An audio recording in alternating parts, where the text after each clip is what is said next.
sagt, sie wären präsent, aber ich sehe sie noch nicht. Passt die Totale vielleicht doch nicht? Also das passt nicht. Ich weiß nicht, was da passiert. Ich habe das Doppel eingekriegt, weil wir das ändern mussten. Ja. Sorry. Okay, dann haben wir nur noch den... Hast du es oft benutzt, die Totale? Sehr oft, ja. Tatsächlich? Ja. Ja, sorry, dann... Also wir bleiben einfach beim Standard. Gegner Standard, genau. Ja. Aber dann sehen wir auch die Spieler überhaupt nicht. Doch. Die Kamera funktioniert, aber das Fenster hier passt nicht. Genau, weil wir ja wechseln mussten von Chrome auf Edge. Ja. Das habe ich dann noch gestern Abend fürs Doppel angepasst. Aber das noch nicht, weil die Zeit so knapp war. Ne? Okay, dann würden wir jetzt anmoderieren und dann kannst du ihnen sagen, dass sie gerne starten. Dass sie 2 Minuten anfangen können. Nee, also eigentlich im Prinzip sofort. Es sind nur ein paar Begrüßungen. Also wenn jetzt der Anfangswurf 3-1 ist oder 5-2, dann müssen wir nichts dazu sagen. Ja? Da reicht es, wenn man... Ich wünsche euch viel Spaß. Vielen Dank, Rainer. Danke, Rainer. Ja.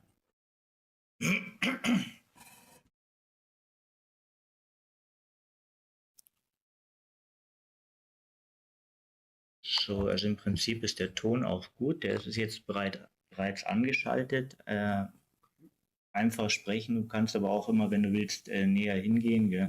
Wir sehen, wie es klappt. Ja. Welcome everybody. Today we are in the second chance. This is a 2-life system. Both lives are not completely equal. The people who lost once have to do more rounds and play for lower points. This is a 9-point match. Both are advanced, both are able to reach the final and win the whole tournament. And I'm introducing the top player, which is Akiko Yasawa. She was streamed already, I think so, at all twice. She's a 2-time world champion from Japan, and she won a big tournament this year in Montenegro against Mislav Kovacic.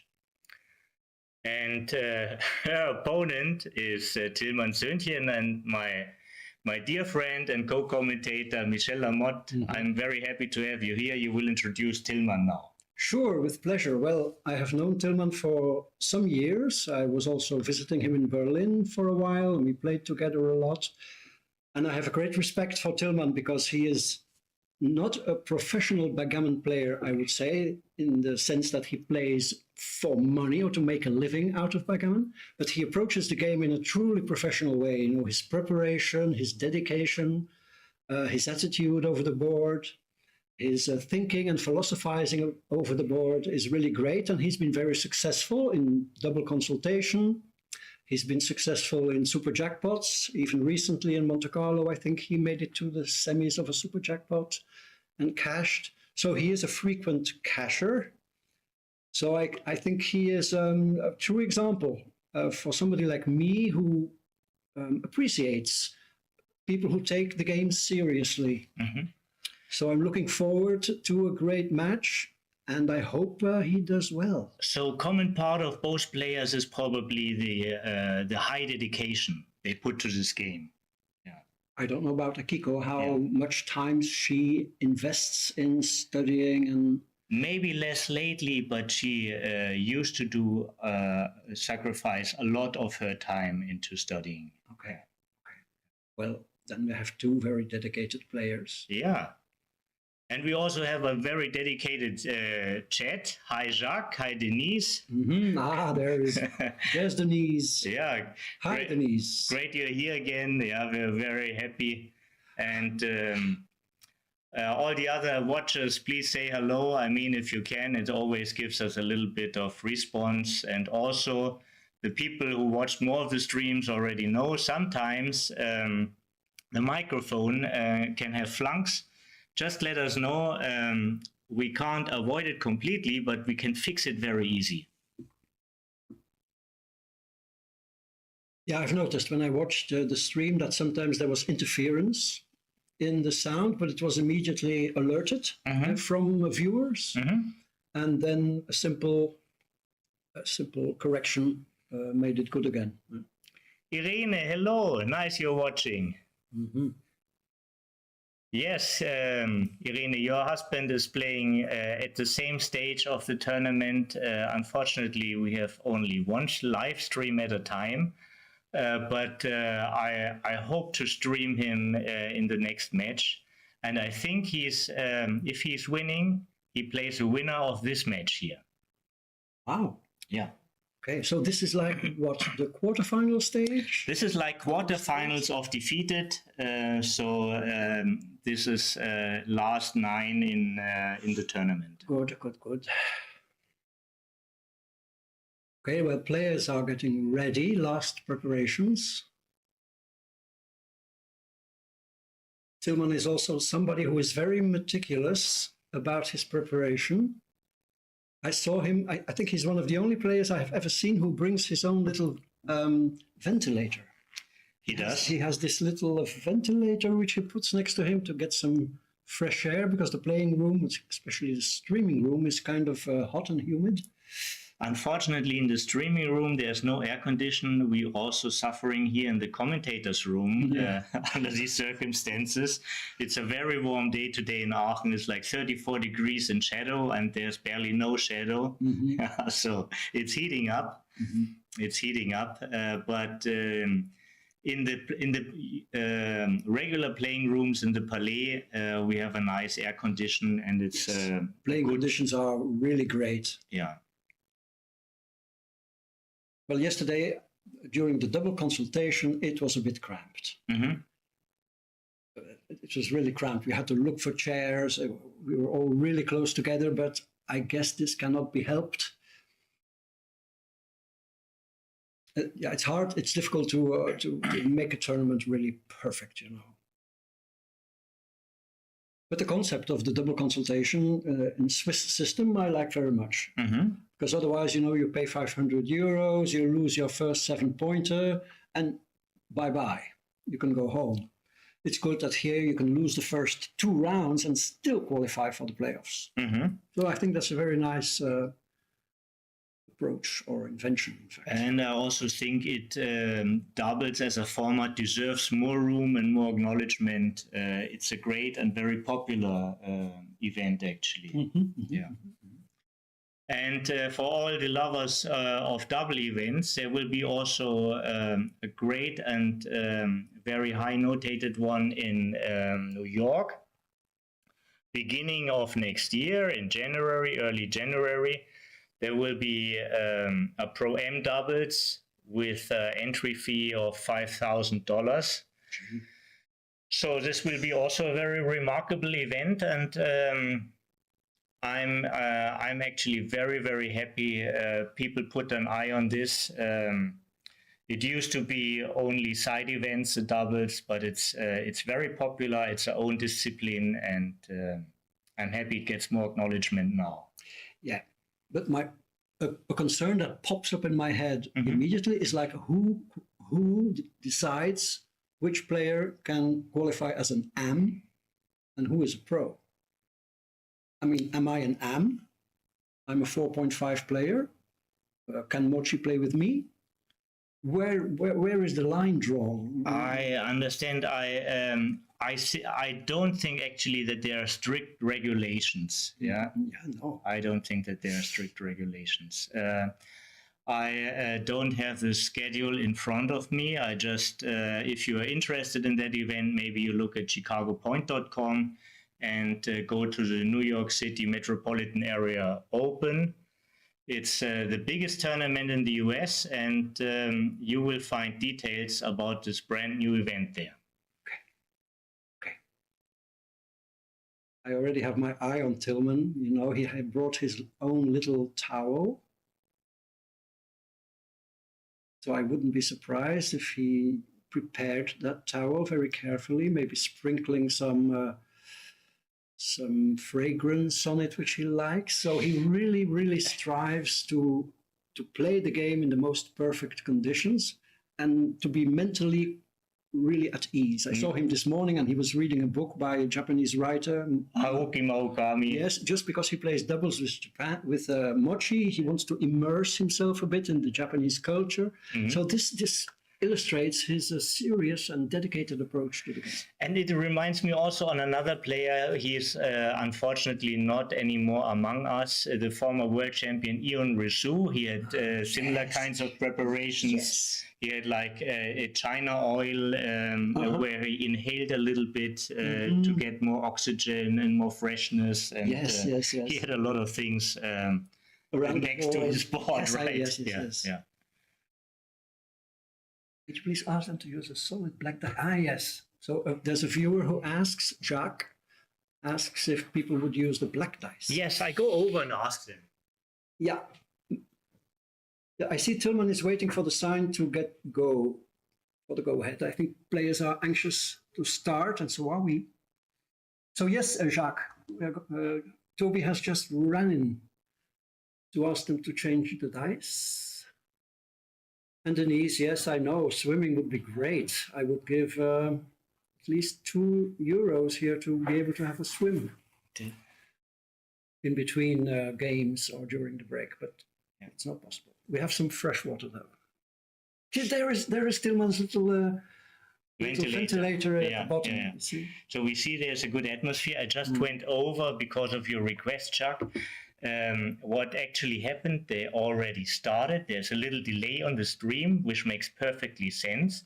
So just in case anybody had an electronic device, there's no direct connection. So this is a good idea actually from the tournament to have a delay between the actual play and the stream. Yes, I agree. So the game has already started, and of course we are not interfering. Yeah, that's good.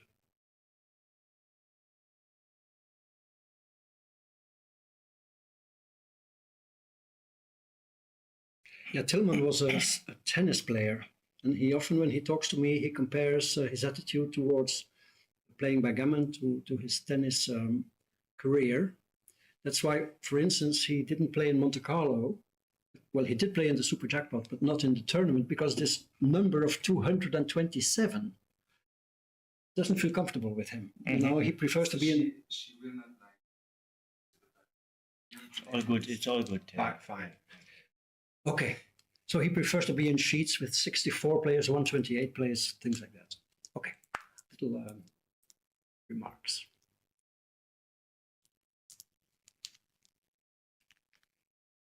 Okay, so a 3-1 opening by Tillman and a 2-2 reply by Akiko.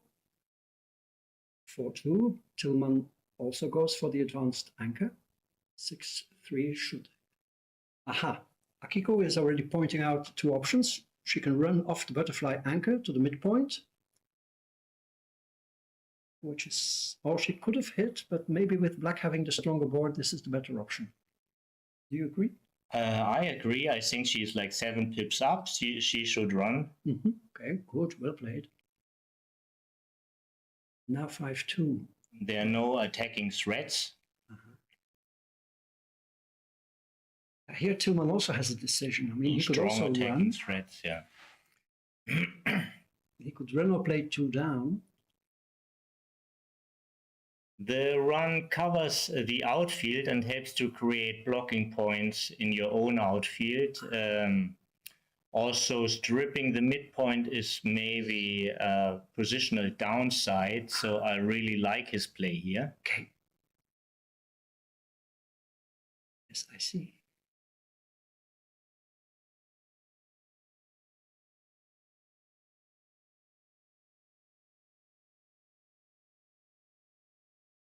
It's 4-2, okay.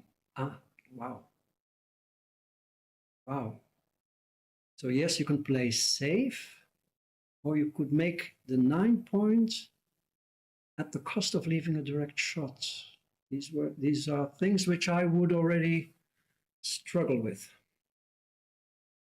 strategically. Tillman is a very considerate player. I actually thought he would set up an alternative.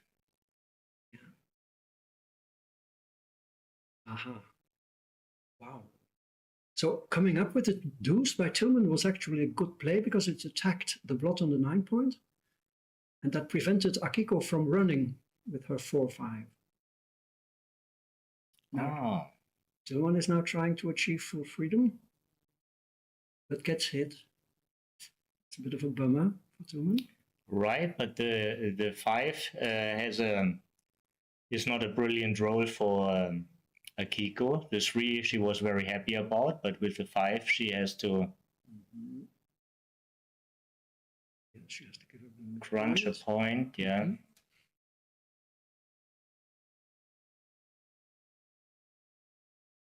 Okay, Tillman now, maybe sensing that he is slightly behind in the race, decides to stay back.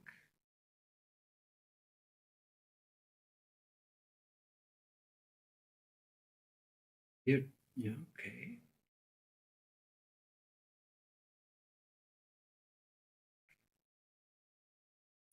That's a nice pointing roll.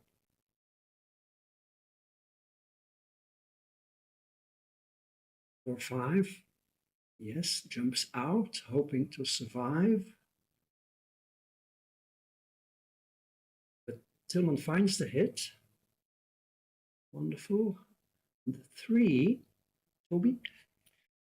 I can imagine 11-8, reducing the risk a little bit, because 13-10, it's just a small risk, but once you get hit, there are blots all over the place. Hard to recover from that. Yes, especially since the 11 point doesn't work well together with the made 5 Yeah. point.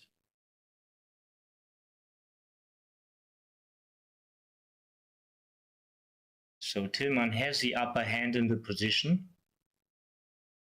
Oh, but that's a great escape. It's a very strong roll, one of the Yes. strongest. Tillman needs to find a 3, but a double 5s is good for the race. I mean, typically, I think what I know is that when a player has a single checker back like Tillman here, you can take a cube if you are not more than 12 pips down in the race. So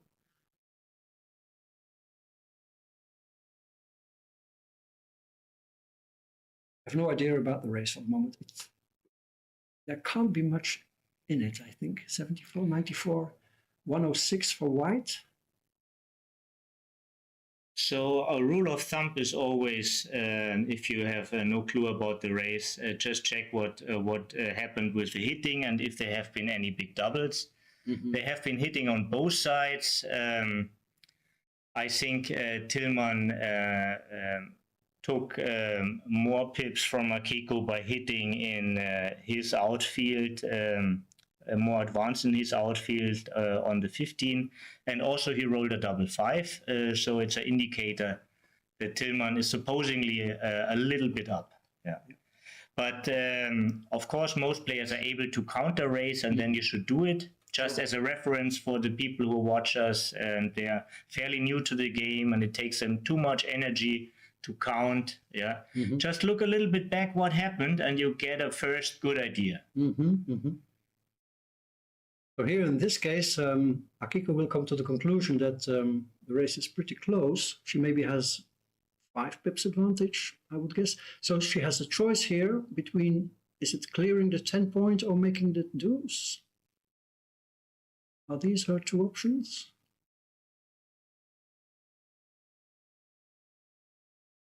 Or is it Tillman who has a 2-4 to play? It's Tillman is on, Tillman has a 2-4 to play. Out all the way is also an alternative. Yeah. It's Tillman's roll. Yeah. Thank you, Denise. Good, you have my back. Yeah, the light, I saw it. I suddenly saw it. Yeah.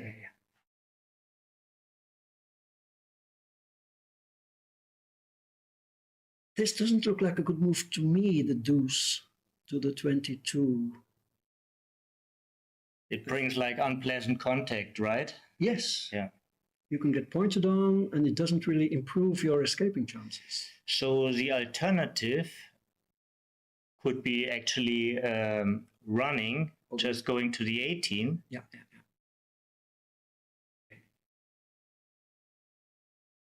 Okay, Tillman is looking for a big 6. There it is. Wow. So now I think they will have to count. Yeah. Probably they counted already because many decisions were count dependent. So Yeah. they know about the race and just take a continuously count. They just continue adding and subtracting numbers, which is very easy once you got the difference. 44 and 44, I would say, is 88 for Akiko. 88 for Akiko. 175. 14. I think Tillman is up a pip right A now. pip. Do you see that so quickly? Yeah. I do it with mental shifting. Wow. I just compare the positions. Wow. Yeah.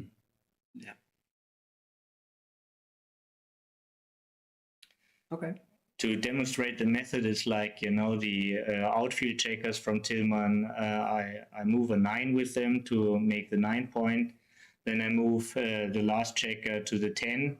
Now it's 10 pips difference, and shifting white's 8 point to the 3 is also 10 pips different. And then there's only one checker different, which is the spare on the 4, who should be on the 3 with Tillman. So it's only 1 pip different. Wow. Oh, what is this? So. Oh, wow. Did we miscount? No. We can't have miscounted. I think Tillman must have miscounted. This is a little bit early. Mm-hmm. He definitely has an edge, but there's also an incentive for owning the cube, so you don't want to give it out of hand too easily. Mm-hmm. And that might have been a little bit premature. Yeah.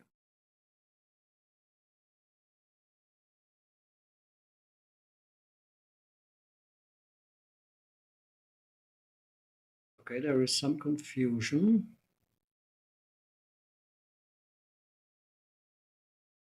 What might that be?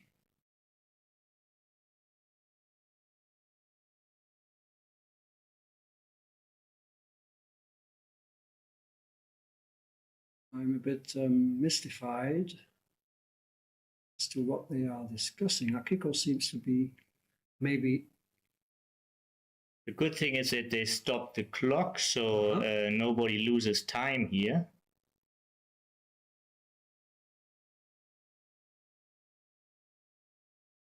Tillman just moved a 4-2, which seemed to be legally and fine to me. Mm-hmm.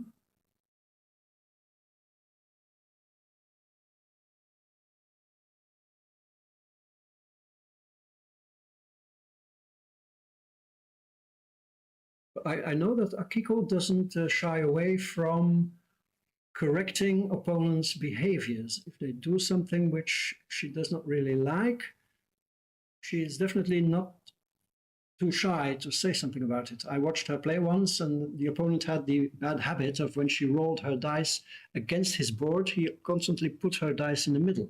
Mm-hmm. She kindly asked him not to do that. To stop that, yeah. Mm-hmm. So I wonder what they are talking about. To me, it doesn't really look like a dispute. It's probably more like a technical question. Maybe she wants to check the recording. Yeah.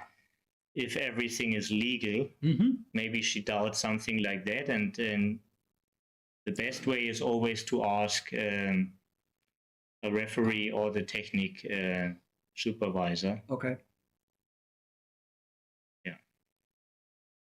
It looks like actually a very good atmosphere in the room to me. Yes, yes, yes. Both players very respectful. Relaxed and focused. Yeah, yes.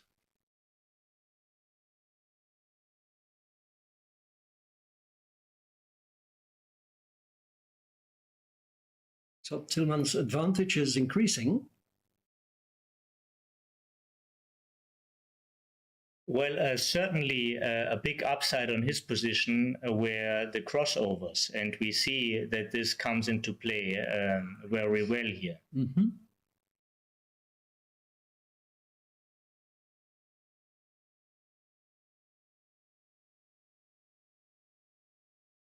Okay, so it looks like a 2-point lead for Tillman after game 1.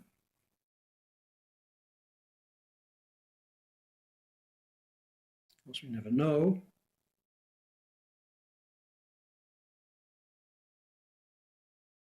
But if Tillman was really only one pip up, this could be a sizable mistake, in fact. Something like 80 millipoints, maybe, or maybe 100. He cannot have been better than 58% favorite. If our counting must have been correct, because we both came up with only a 1 pip advantage. Well, we were both mainly focused on the pip count, but there are also other aspects, as mentioned, like the crossovers, and sometimes that comes into play also. Okay. Yeah. I also thought it's a little bit premature, but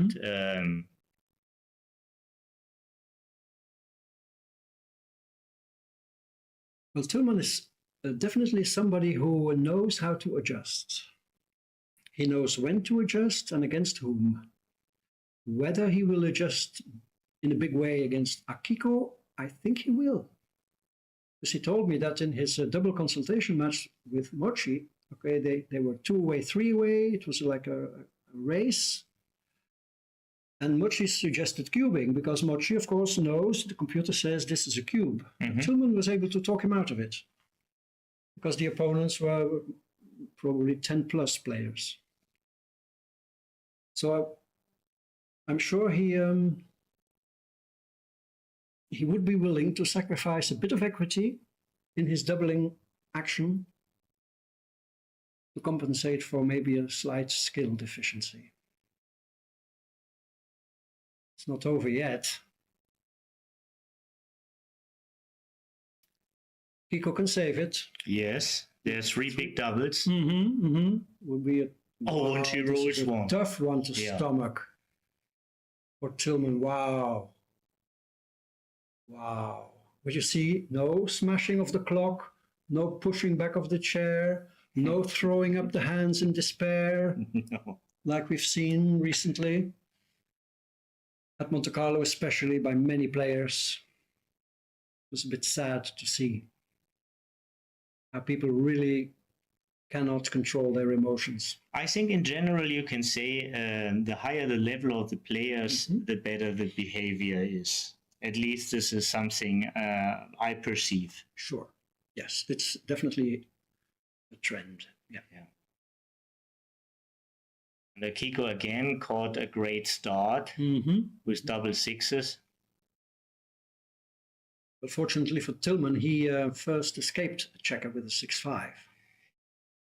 Fortunately or unfortunately, we don't really know. The difference of the pips is not so big.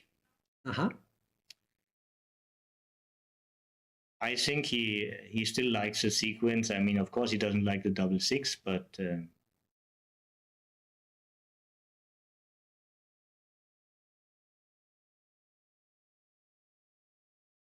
my feeling is that if the opponent rolls a double six, you are happy to have escaped one checker. Yeah, I think.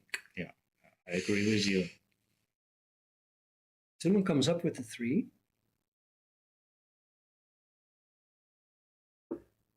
So this is a bit of a blow for Tillman. You had the game won. And there is Akiko with a cube. Can Tillman take this? Toby, I see that you are skeptical. I'm a little bit skeptical. I mean, he's outboarded. She's faster in the race. She has not many priming numbers, but some: double 1, double 2, double 3, double 4. 4 numbers, which completes the best inner board. There's only one number which does the 6 prime though. It's double 4. Double 5, double 6 are of course also market losers. So this is an extremely strong position. Yes. It's not so easy to find counterplay for him because the lonely checker finds no rest. It's hard for him to wait for a shot when he's himself under threats. Yeah.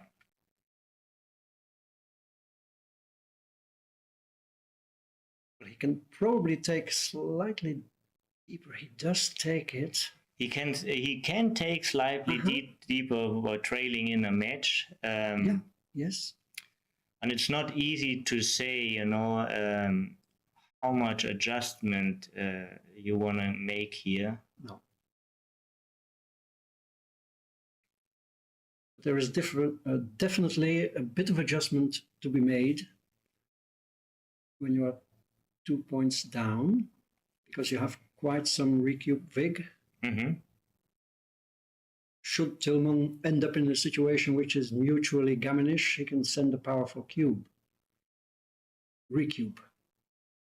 But that... Good choice from Akiko. It's too expensive to leave any shots. Okay. What she set up and was thinking about were 4 shots. This is much too expensive. She has a high lead in the race. She can play safe in this position for a long time. Surprising choice by Tillman to step up with a race disadvantage. Oh, this is very interesting. Yes. Look at this. I know. Actually, a checker play like this could turn it into a take. Yes, and now, you see, now should she dance, she will get the cube. Okay, 1-6.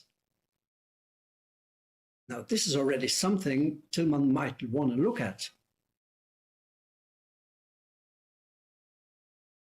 Decides to wait a bit. Okay, this checker to perfect safety. Ooh. 94, 96, 126 for black. 126. 92, 94.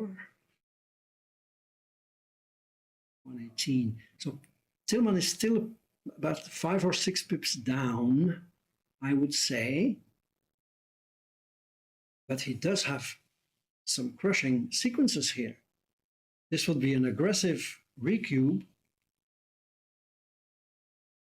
And the question is, what will Tillman do? I think he's 8 pips down right now. Mm-hmm. Yes. Jacques says double pass, but is he talking about the No, that was a previous position. Okay. Yeah, that was his take before. Okay. That was a pass. Then when Tillman was on the board against the 3-point board. Yeah. Okay, but you see what can happen.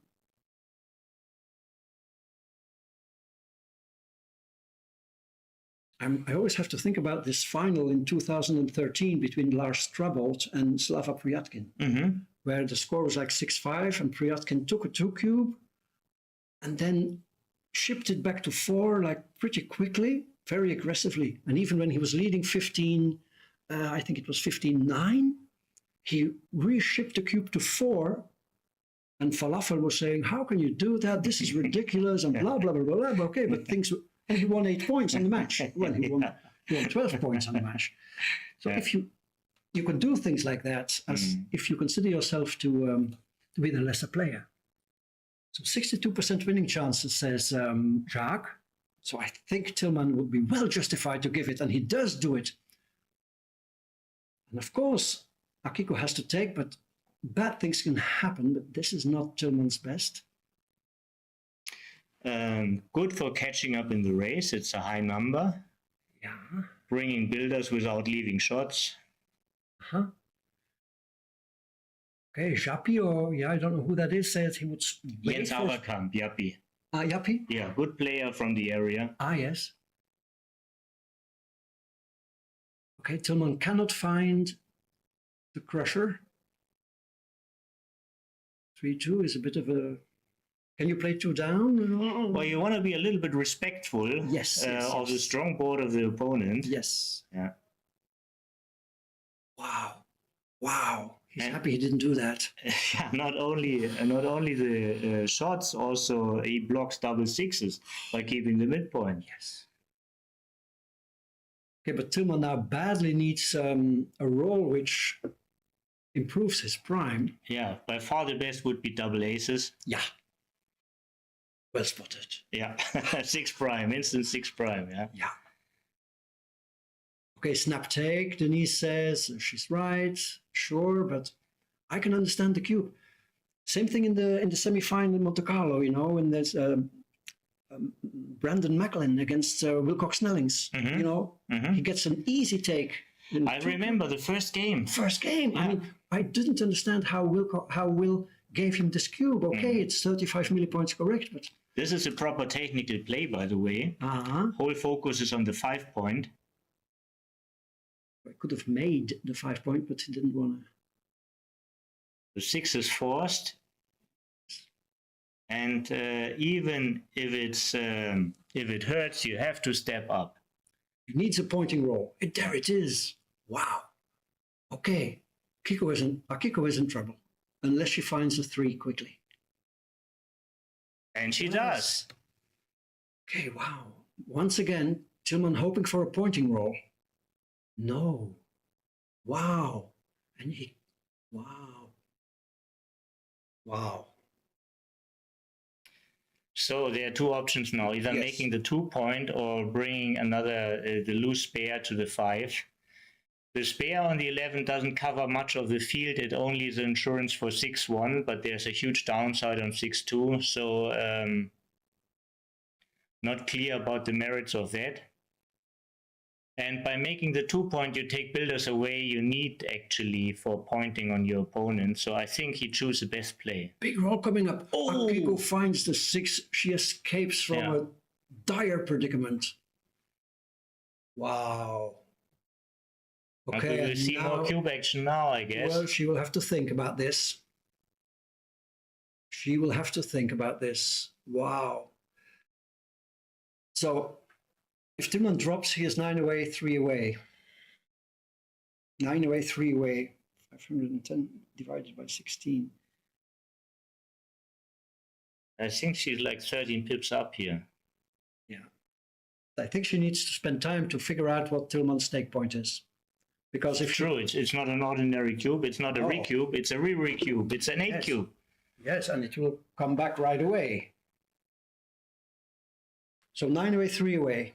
Yeah. Okay, I use a formula. Difference times 85 is 510 divided by 15. 9 away, 3 away, I can tell you, this is a 17% take point. Okay, But for a 2 cube we have now, this would Oh. be like an 8 cube. no, this exactly for this cube. She waits. Yeah. So she would, if she just wins, she's an 83% favorite in the match. Mhm, Yeah. mhm. So this makes it hard for her to turn. Well, okay. She has 15 minutes. You need to count. You need to be able to count here and know exactly what your percentage is. And she has to be her window for a recube is probably between 80 and 83%. So or 82% she needs to be. I think she should be up like 14 pips in a shorter race now. Mhm. Yeah. So the race is 64, So 72, she definitely won in the sequence. 57. 57, 72. So I think she knows, well, I think I know that this is a pass, technically. Because Tillman probably doesn't have the required 17%, is my guess, but I would have to calculate it more carefully over the board. But one thing I can assure you, both players know the math exactly in this position. So we will see the perfect cube action here. Yeah, there's no doubt about that. I'm Yeah. sure, I'm not sure. This is a little ABC for these two players. Yes, is it- I know that Tillman knows the formula. I know that Akiko knows these formulas, and they also know about the score. We will see they spent a lot of time on that, but they won't make a mistake here. But the thing is, if Tillman takes a drop, is that a mistake? I don't think it is. I think if it's a 50 millipoint drop and he takes, I don't think it's a mistake. I'm sure, and I think Akiko knows that Tillman is willing to take a drop. There it is. Now he drops it. Okay. I think probably his percentage was like maybe only 15 or 14%. Yeah. 11% only. Yeah, and Tillman does the smartest thing to do at such a moment. He takes a break. Well, this is like really, really bad luck for Tillman, I would say. Indeed, he loses the first game where Akiko needs a high double. Mhm. She only has 3 rolls to snatch it. Mhm. And now here he was a huge favorite. Okay. The break is finished. Okay, good. So it was a very, very quick break. Yeah.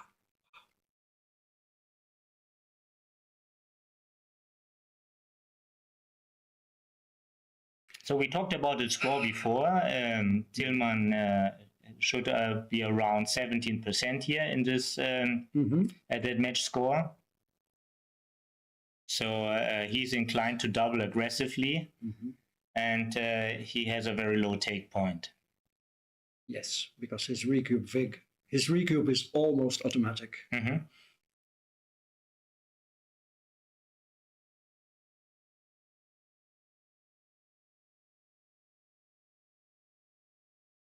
Well, I saw Tillman in the first round of the undefeated. He was also down by like 7 or 8 points in the first round because he was playing at the table next to me.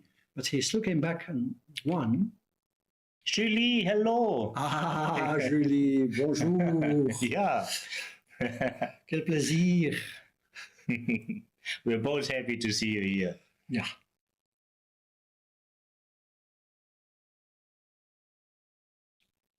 Julie Tabot is a long-time factotum in backgammon, in world backgammon, especially in France. She is well known for helping and organizing Monte Carlo. Eric, great to see you. Eric Peterson. Yeah. Wow.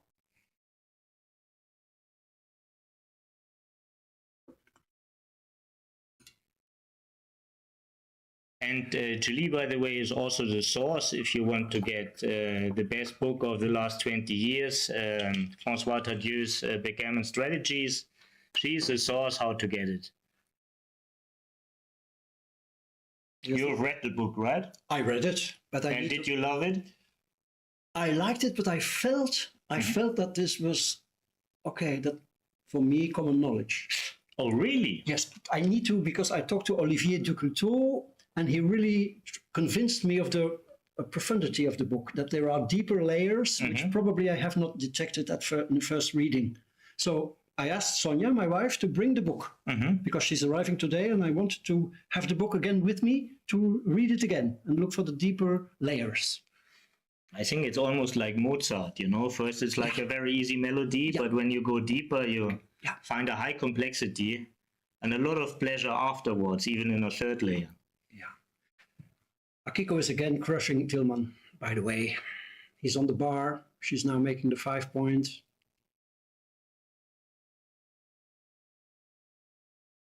And Jacques already mentioned it's fun to see Akiko's fingers pointing at the different options. Yeah, she has a certain style. Yes, and lovely fingers. Yeah, and very important for Tillman, finally he hits something. Ah, yes. Brings him well back into the game. Yes. Especially now she missed. She had like an indirect double shot. Almost 20 numbers. Not quite. And she is now, and she cannot make a second anchor or cover the blots in the outfield. The best she can do is hide one of the blots. Well, she could play with 2 blots actually. If she comes in with the 5 and plays the 9 to 6, then she has only 2 blots, but maybe she wants to come in low. Yeah, and then she will still hide the guy on the 9. Yeah, right? yeah, that is probably best. Yeah.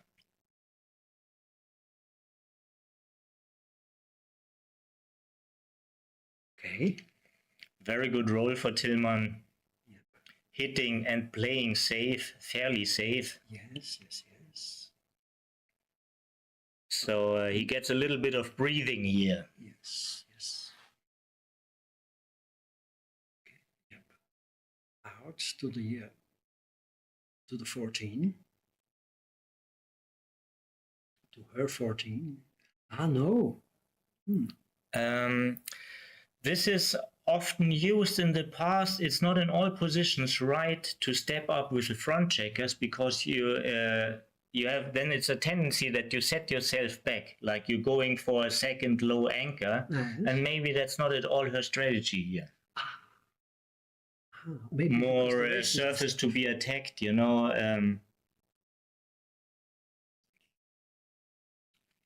It's a complex position. I'm not 100% clear what is right here.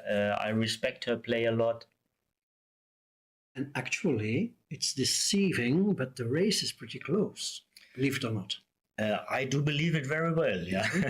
Yeah. Race is pretty close. Mm-hmm. You would think white has 4 checkers back. The race exactly, and this is one reason why you're not looking to get a second deep anchor. You're more looking into a forward game somehow. I understand. Yeah, less blots. Yeah.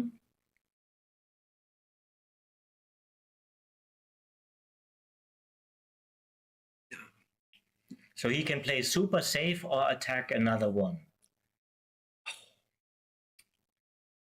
Wow. Cube is in the middle. Yeah. Isn't that a reason to just play 11-8? Not an edge ever so slightly closer to a cube instead of taking risks? Well, in this match, he will need to take some risks, because he just have the worst side. So you can only change your situation by doing some risks. Yeah. And he's prepared to take risks, I'm sure. Wow, that's the... no. Yeah, if the board wouldn't be that strong, we could see there could be a double hit, but this is tiptoeing. Yeah. This is a fine roll for Akiko. Now Tillman needs to be up in the race for him to consider cubing. Needs improvements.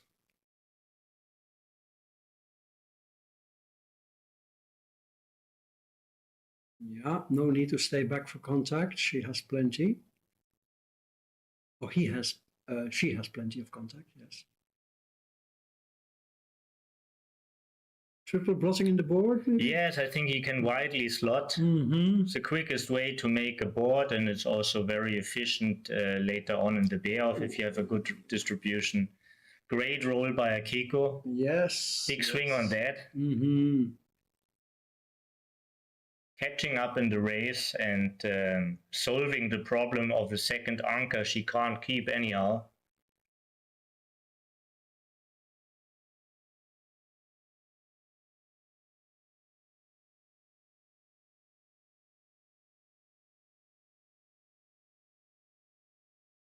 No harm in giving up the... she may be... Could she consider here keeping one checker on the mid and slot the deuce?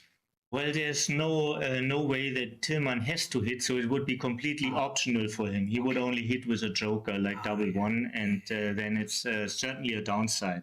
Yeah. You choose such a play when you're way down in the position, need a shot, plus your opponent really have bad rolls. I see, yes. So these indicators weren't given here. Right.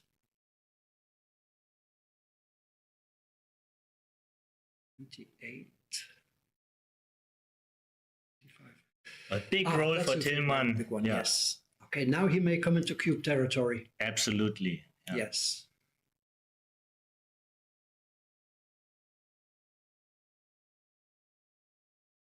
Especially now, either she has to waste a lot of pips or she has to run which leaves him pointing numbers.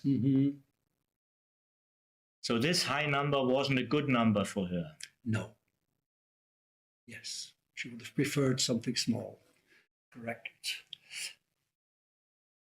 Can she consider running? No, I think not, because then she increases. Well, she has to consider it at least, because she has to run soon. Yeah. And not running means bringing both well-placed checkers to the ace point, which is a big waste. Wow. Yappi says, run and take. Wow. It's not really a squeeze play like Walter Trice coined it, because she is not forced off her anchor, like a watermelon seed. But now Tillman must cube, I would say. Absolutely, but he has a lot of time on his clock and he just wants to be on the sure side. I have no doubt about his action, but he just wants to make everything safe, that he haven't overlooked anything. True call, Denise. Not many gammons in. Yeah, but Jacques, is that Jacques suggests? No, Jacques always gives, when Jacques writes something in the chat, This is a suggestion. it's not a suggestion, it's The correct play. it's the extreme answer. Wow. Yeah. Extreme answer. Yeah. Okay. Wow. So we saw what was predicted, double and a take. Tillman was very lucky to have a pointing number. Finally, some luck. Oh, and he can make the... No, he should make... No, shouldn't he? It's not absolutely clear. No. It's an interesting choice, Yes, actually. He yes. could have made the 6 prime. Of course, it wouldn't hold for long. No, and he would have created bad sixes, I think. But maybe it was right for him not to make the 6 prime. Now he does make... Okay, so it looks like finally a bit of a break for Tillman, reducing his arrears to 4 points. And a tiny little bit of gammons also in the position. Yes, but look, there are again... Yeah, that was one of his worst. sequences. 5-1 was a little bit worse, but Wow. yeah, Lucky to very good roll now. Yeah, lucky to find a deuce.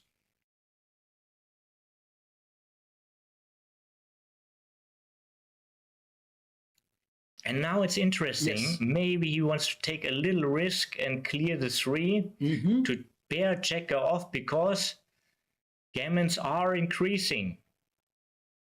Could have taken the 4 point. No? 3 point better? Okay.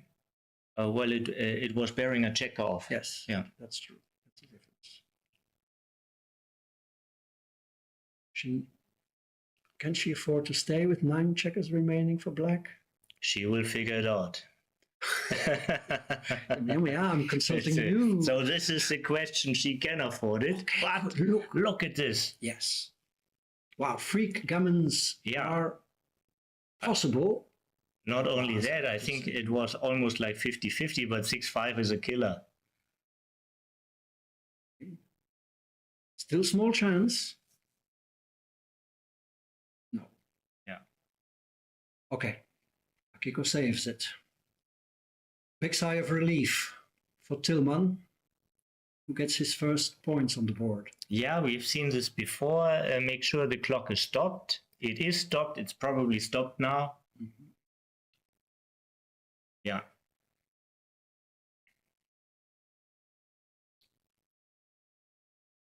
Beautiful to watch 2 players with exemplary table Manners. Yeah. And It's presence. such a pleasant, Yeah. so pleasant to watch. I get so restless when I watch these people, you know, when they roll the dice, they jump out on the floor 3-4 times in a row. I mean, Michelle, how do you like what we did here with the clear frontal pictures of the players? it's great. Isn't this a good way of presenting backgammon? Yes. I do agree. Yeah. Is this like innovative? Has this not been done before? That has happened before once.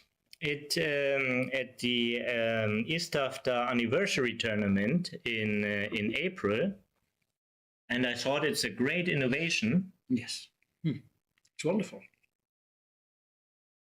Our little innovation was here to move the players to the left. Yeah, so I like it too. that you always understand that we are not just watching any position, black against white. We are watching players, and you see also the tension in the face and the seriousness, the mimics, the stress. Yeah.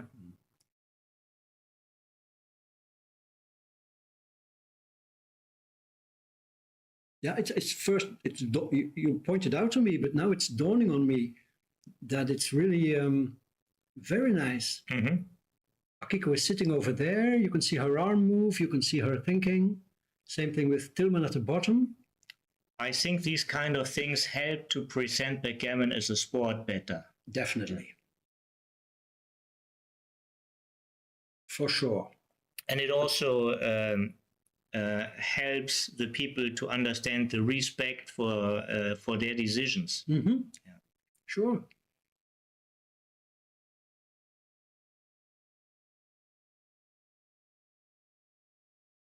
So Tillman decides to hide his blot from 7 to 6.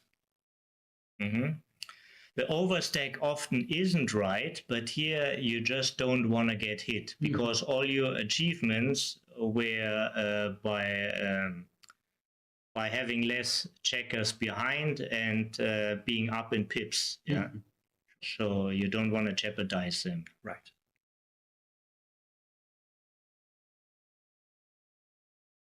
Safety is a prime concern when the opponent has such a strong board. Yeah. And Akiko tries to find best field coverage. Mm-hmm. And this is certainly the move. So she has a different competition than Tillman, while Tillman is like looking for a race. Yeah. Akiko has the way stronger board and 3-man back, so she basically looks for contact. You always want to play for the competition you are best at. Mm-hmm.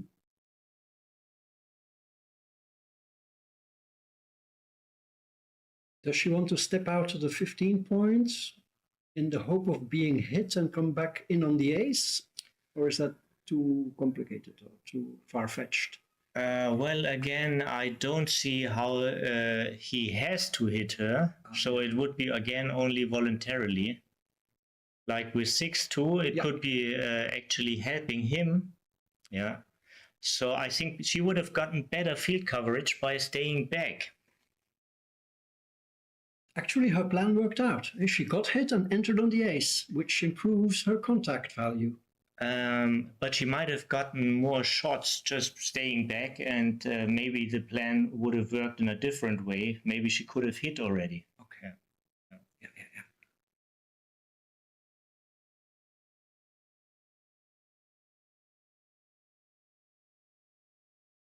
Denise is making reference to Der Choleriker und der Jammerer, which are great videos You're by right. Oliver Heuler. Yeah, fantastic on videos. Reiner's website. I enjoyed those videos extremely.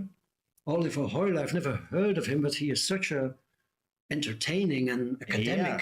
These videos are great contribution to the game. Beautiful. Yeah. He puts a lot of work into this. Yeah. He has a nice, there's an undertone of irony. Absolutely. I love it. Absolutely. Yeah, these videos are no rant. They are fun. Yeah. And well documented. Yeah. The books he mentions, for reference. 3-1, wow. There is a safe play. Yes. I think you probably need to make it. But you could duplicate the 3s and make the 5 point. Wow. He needs to set it up to visualize it better. Yeah. Okay, Akiko misses. This probably forces her out, this move. She would gladly stay back if he had chosen a different 3-1. Yeah. So they are directly merits of the risk he took. Tillman is 10 pips up. I think. If it's 10 pips, it's a rather easy take. Probably not yet a cube. Small downside for Akiko is that she has 3 men on the 18. This is not well placed. Okay. if you were like 10 pips down and had 2 men on the 18 and 3 on the 13, that would be way better for the position, but... I would think that they... Okay, good. Interesting. And now this will push it to a cube. Yeah. Am I right in thinking that counterintuitively, Akiko's take point is actually a bit higher, a bit lower? Because if she gets 2 points, she gets to Crawford. So she can take slightly deeper. If it's a gammon free position, I give you right. Okay, yeah, that's what I mean here. In this kind of positions. In this kind of position where there are 0 gammons involved, she mustn't be shy to take the cube. Yeah. 86, 94 for black. 58, 108. It's a pass, I think. I count 11 pips. 11 pips, this can be a close call. I also tend towards a pass, but I think it's a very close call, 11 pips. Yeah. So she, yeah. My friend Johan Hoik has worked out some formulas to have a discount for the gap on the 9 point. So you have not only the race, black has a race, and she has contact, and there is this gap on the 9 point, which is also worth like a couple of percentage. Also, another interesting aspect is like for him, the second point is not so much worth than the first point, and for her, the second point is way worth more than only 1 point. So she would be inclined to roll for 2, while he is also fine for 1. Yeah. Maybe this this could make it a take. But she took her choice and no reason to doubt her. No. Now this situation is in fact reversed because now he is 6 away and she has a bit more incentive to drop. Exactly. Because if he were to win 2 points, that second point is truly valuable.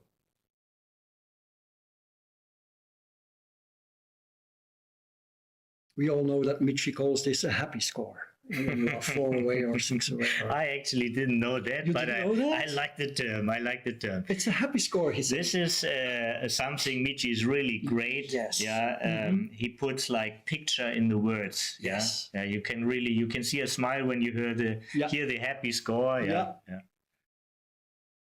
I agree. Yeah. Okay, so Tillman has worked his way back to a 6 away, 3 away score. So that's a nice little comeback in the making, maybe. And again, he has a small advantage here, I would say. And with a hit, he certainly has. It's getting bigger and bigger. Yes. Yeah. And also now he doesn't want to miss a cube. He really doesn't like to miss a cube. He really wants to have 2 points. Right. Or probably even 4. Yeah. Wow, double 5. That's a hit and a pointing number. Yeah. And the cube will be coming. And not so clear anymore. Maybe if she would dance or enter badly, No, this is a cube. maybe he has to play on. No. Maybe he really wants 2 points. He really wants 2 points. Yeah. Yes. I mean, how much have you achieved in this position? You're up like 60 pips here. You have like 11 men attacking. Yeah. Are you really happy to just get 1 point for that much of work achieved? I agree. And also, there is probably not much risk in taking a roll. He probably will have a take-pass decision after this roll. You're right. She has a take-pass decision after this roll if he decides to double. So it's at least a technical play on. Could be a double hit. Wow. Coming back to Michi, like the double tiger. Yeah, I would really like to see the deep hit here. He has so much ammunition. And in a blitz, the deeper points getting more of value. See, he cubes now. It's an interesting It's tempting, strategy. yes. Right. Wow, he has this very awkward position with a stripped ace and 6 point. Yeah. Well, this awkward position wins a lot of games, you know. This awkward position is not. It looks awkward, but it provides a lot of equity. Yeah, and it's going to lure the opponent into, you know, she has a problem with it. It has conundrum value because it's so unusual. Right, but this is one of her particular strengths, unusual positions. Oh, really? Yeah. Wow. Where did she get that strength from? She likes these kinds of. She's first of all, she has extremely good hardware. She's a very smart person. Okay. Yeah? And second of all, she likes complex position. Yeah. So. Okay, but she took, and Tillman continues the attack on the 5 point. Mm-hmm. She needs a 5. She finds it again and anchors on the low point. Mm-hmm. That was a brilliant roll for her. Big swing on that one. Yeah. Great cube from Tillman. Great cube from Tillman. Yep. And good of him to wait the roll before, like you said. Because I was already thinking about double pass. Mm-hmm. Very interesting considerations that you want 2 points. Absolutely agree. Mm-hmm. Absolutely. A pleasure to watch this. Mm-hmm. And a pleasure to hear your insights. Thank you. That's like a free lesson for me sitting here. Okay. Plenty to think about. Well, why not go for the first point? I mean, you need infield points sooner or later. Does she have the whole move? Am I right?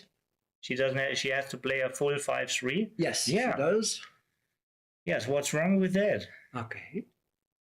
What's wrong with that? You're certainly holding better from the 23 anchor than yes, definitely from the 20 anchor. And I mean, now this is the biggest spot increase. Like.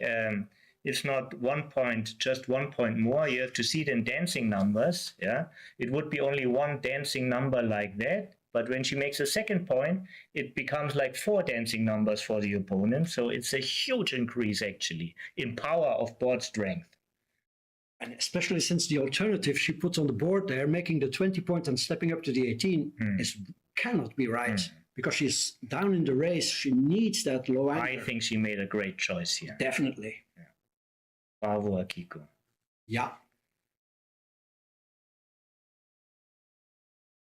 And now Tillman has his ace point made. Yeah, he needs to take a little risk. It's not so risky. He wants a good distribution. He needs to make new points. Yeah. And once again here, this roll could tempt Akiko in making the high anchor, but I think she is savvy enough to know that she should stay on the 23-point anchor. Or is this a different approach? Yes, now she can have a forward game, maybe. This is a very complex position. I can't process it that quickly. No, me neither. I'm just thinking out loud. I think the players, while we are chatting and talking and pointing out concepts, they are really in the tunnel, and they usually have better insights than we have, just because they are more into that particular position. While we also trying out to point things to the spectators to give them a little bit more knowledge to enjoy the whole game, the whole stream better.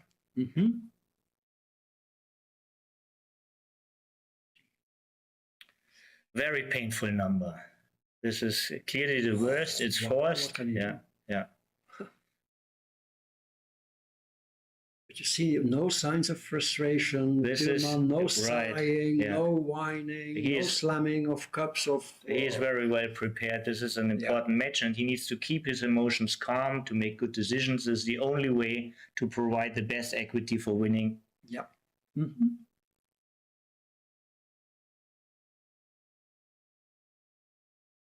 This is like if you slip out at the penalties, you know, you have the decisive penalty in football and you slip out in front. This is like a double ace like that. Yeah.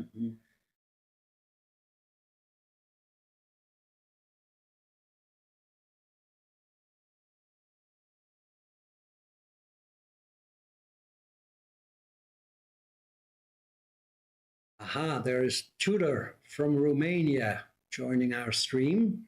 Wonderful. Yeah, thanks for the feedback.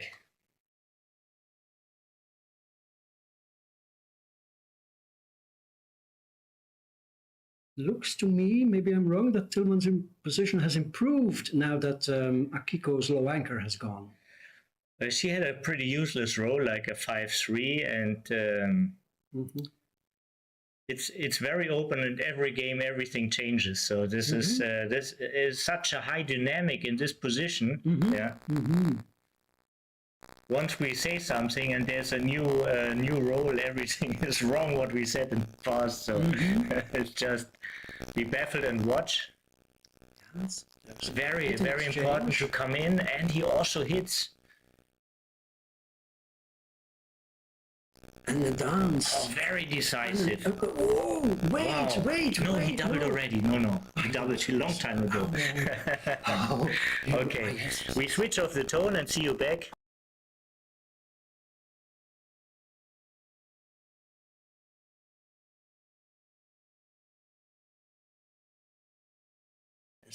Hope we are back. Please give us a sign. Can you hear us well? 3-2 is another nondescript role for Tillman. Cannot safety any blot.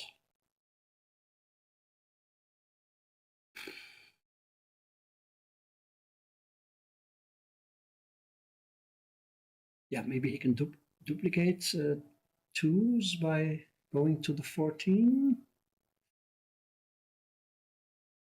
That one, okay.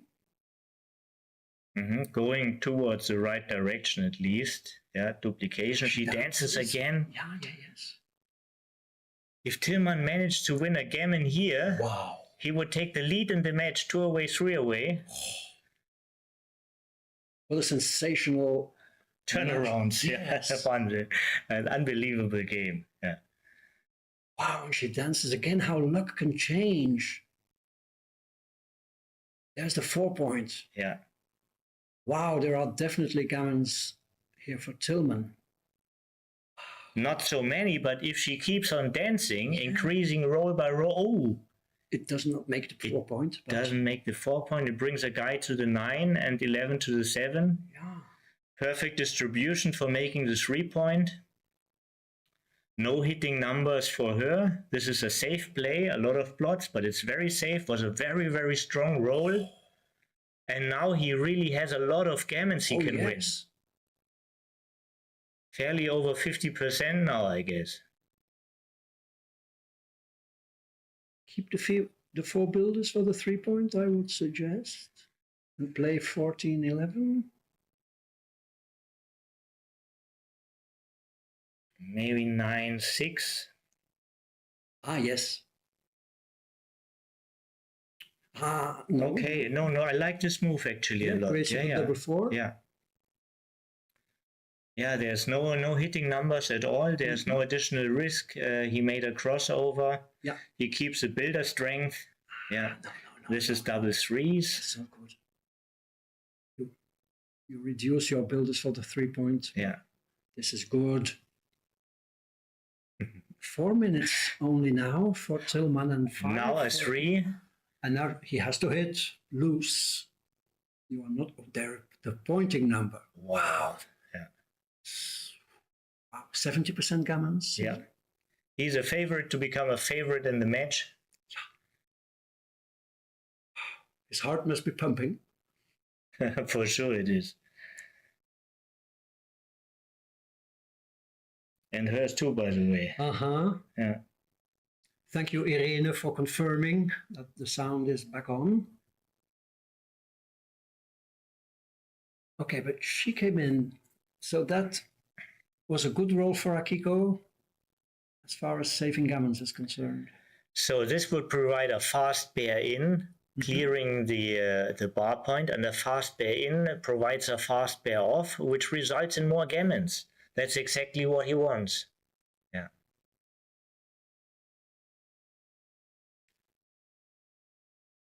Now, this is also interesting. With shots, possible shots coming up, can she afford to slot the 5 point? I think it's not necessary. She has good outfield coverage. Priority is hitting the shots, but since it's unlikely, she doesn't like to waste anything. Or 3-1. Difference is probably, by the way, also not so big. I don't think it's a lot of swing on that roll. Okay. Yeah. Does Tillman need the 4 checkers on the 6, or can he play like this? He can probably. I think this is nice. Avoids catastrophe rolls like double 6 and double 5 and things like that. See, he has only wastage of 2 pips, but it's very good for in case she gets a shot. So this was a great move. Bearing in doesn't always mean you want to hit your own 6 point. Yeah. You still want to have kind of flexible position, and if there's any chance of getting a shot, yeah, this small sacrifice is very well worth it. With the gammons reduced dramatically, Tillman decides to not to take 2 checkers off and reduce his number of checkers on the 6 to was 4. Not an easy decision for me. Because if you can win gammons, you usually should fight for them. Okay. Yeah. Even at the cost of 2 disaster rolls like double 5 and double 6. They are not disastrous. They are only bad equity when you get hit. Yeah, they're actually great equity, you know. Look, gammons are back in the air. Absolutely. The whole air smells like gammon now. Wow.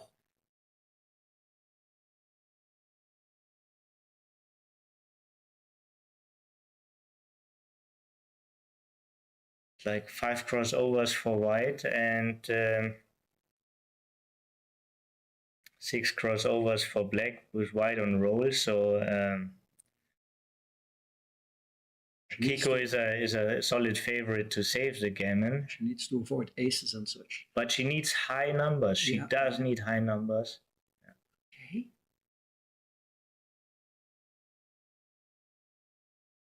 Wow. These are big equity rolls coming up. 6-4. Can Tillman also find a high double? By the way, all the aces are bad for a Kiko. Only double ace bears a check off. Really? I didn't see that. Yeah. Wow, all the aces are bad. Oh, she win. She gets. Wow, that's a very narrow exciting escape. match. Yeah, he didn't take the lead, but he has a nice comeback here. Yes. Yeah. And coming to a 4-way score is a lot of equity. Yeah. One of the most exciting scores in backgammon is 4-way, 3-away. Yeah. Very difficult. Cube actions. Highly complex. Yeah. They're taking a break. Actually, if there are no gammons involved, the leader has a lower take point. Yeah. The leader has a lower take. Yes, because 2 points take him to Crawford. Exactly, which makes him an 83% favorite. Okay. Wow. Tudor, my dancing partner on the microphone is Michel Lamotte. Yeah. Oh. He is one of the greatest commentators. He did a lot of commentary in Gibraltar in the past, and yeah, he's a legend on the microphone. I'm very happy to have him with me. So yeah, I'm glad to be here. Yes, I remember Gibraltar very well. Yeah. You did so many nice commentaries there. Yeah. I mean, you were the first actually who did real commentaries. That's in my. I mean, people were commentating finals before, but you were commentating a whole tournament, right? Yes. Yeah. Steen Mikkelsen or Steen Grunback at the time had engaged me to do that. Yeah. And I enjoyed it. Yeah. I think in commentating there are different styles and different tastes. Another interesting position. Yes. Yeah. Akiko is looking for a safe play at a 4-away score. There is no safe play at the score. Yeah. So what does bring the most merits? She decided for the 5-point, and actually at the 4-away score, even with 3 checkers back, I would have thought about the cube here. This is one of the, at this score, it's very expensive to miss a possible gammon chance. You know the saying, like the man with a hammer sees a nail in a lot of things, you know? Like when you have a 4-way score, you see gammons in a lot of positions, you know, and you should. And you should. Tillman considering here to cleverly duplicate 6s and provide an attacker for the 5 points. Should Akiko dance or fail to enter, but she anchors? So the 4 is a common part, and she still has a decision. I would prefer to anchor, actually. Yeah. Savity goes first. She has a very low take point when there are no gammons involved. She ends up doing that. Yeah. I give her credit for thinking. It's always a consideration. Yeah.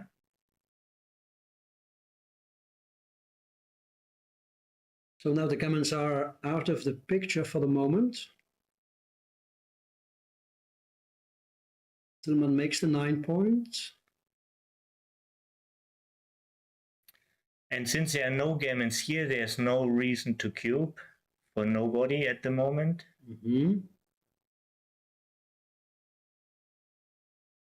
5-3. Opportunity to clear. Yes. Opportunity taken. Yeah.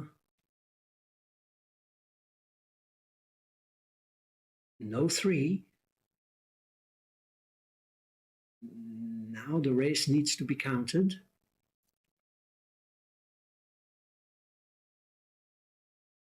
On 14 for black, I would think. Wow.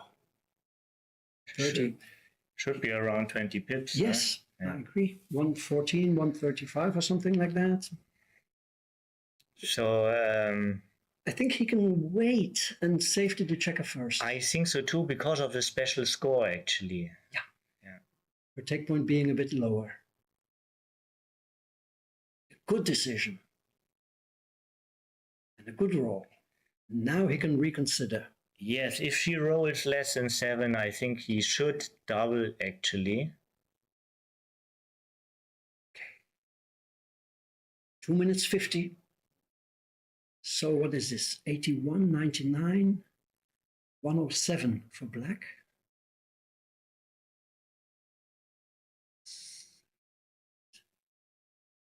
$129, like 22 pips. 22 pips, exactly. I counted the same. Good.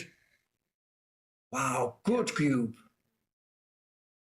With the bar Crystal point clear open. double. Yes.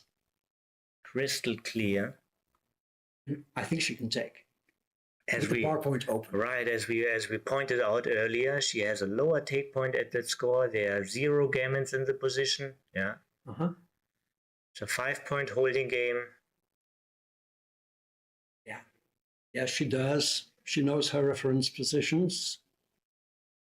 Wow. He just rolled his best. Yes. Yeah. How happy is he about that double now? Huh? Yeah.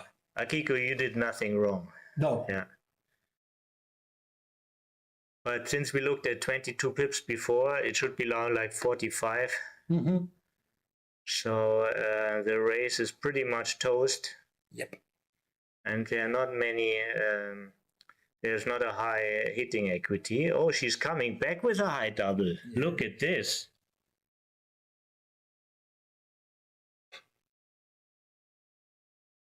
Tudor says he likes me. He compares me with a kid on Christmas Eve. Okay. Well, it's a nice feeling to be a kid on Christmas Eve. Absolutely. That's, I would take this as a compliment. I do, certainly. Yeah. Very endearing compliment.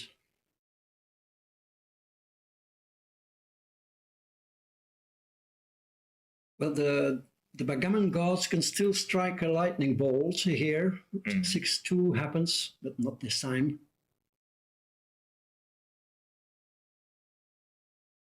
Tillman has composed himself really well after being 6-0 down. And Akiko must feel a little mentally disheveled. Oh, actually, she won many matches where she was standing worse than that. You know. Okay.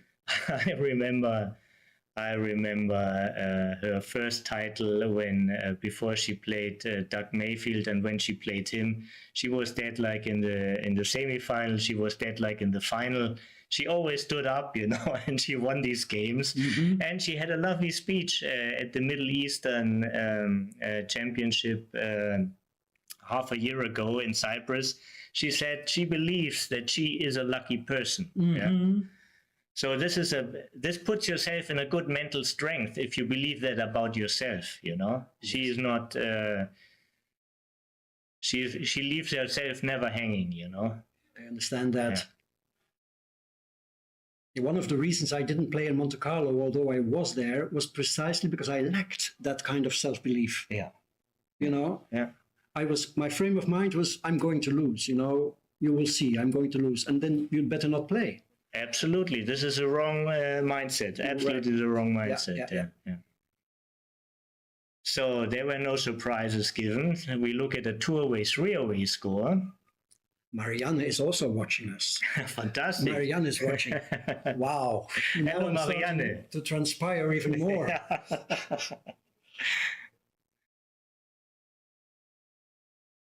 Wow, from 6-0 down to 6-7. What a comeback. And now they are taking a break.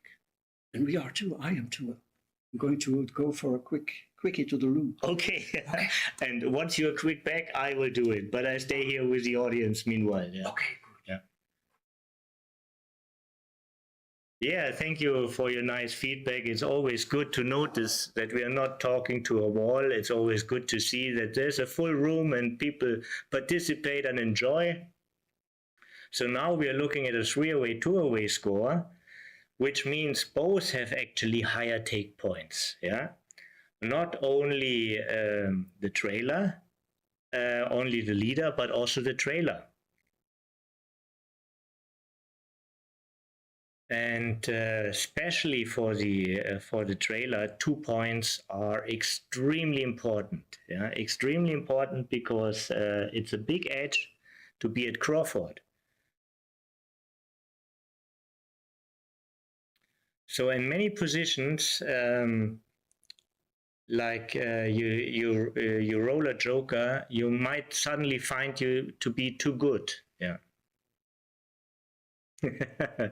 Thank you, Fritz. Yeah, we're very happy because what actually does a like button, it helps others to find us. The Google algorithm will give how do you say will show it to more players, will show it to more people when more people like the video. Yeah, so this is a benefit of liking it. Yeah, and even the best thing what you can do is let a friend know, you know, that he has a good stream, and tell them, and maybe we get more watchers.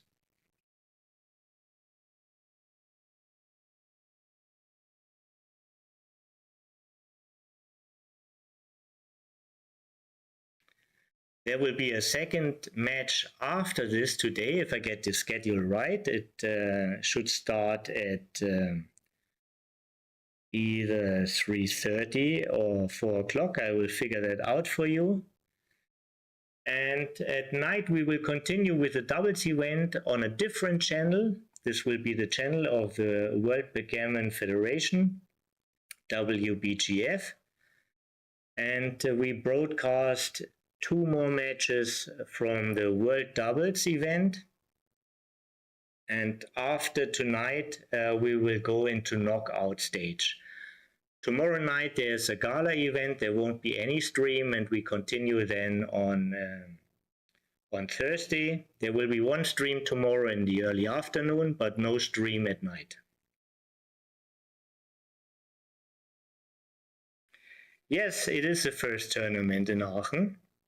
And yes and no. This kind of tournament is the first time here. There used to be a tournament in the casino of Aachen with a high added amount, I think like 20,000 euros were added.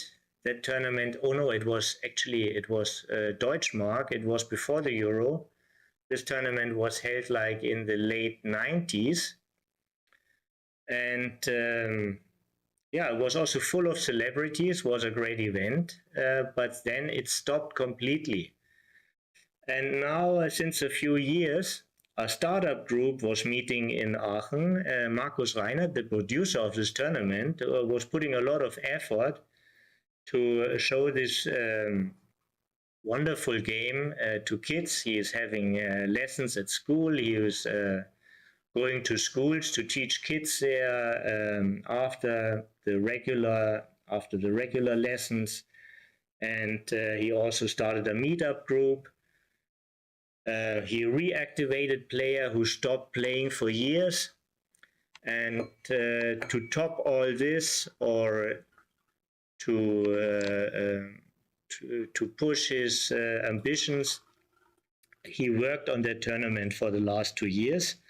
And now we are having it, and I think it's great. So the players are back, and also my friend Michel is back. Yes, that was a relief. 2-3 is a tricky score. It depends, of course, on what kind of game develops. Yes.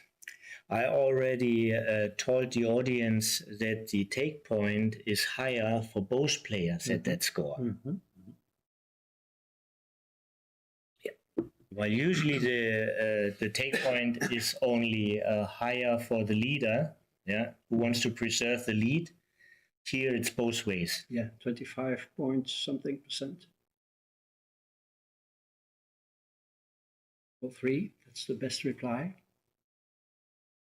Indicating the twos, yes. Yeah. It's a very nice roll, hitting and making the 11 points.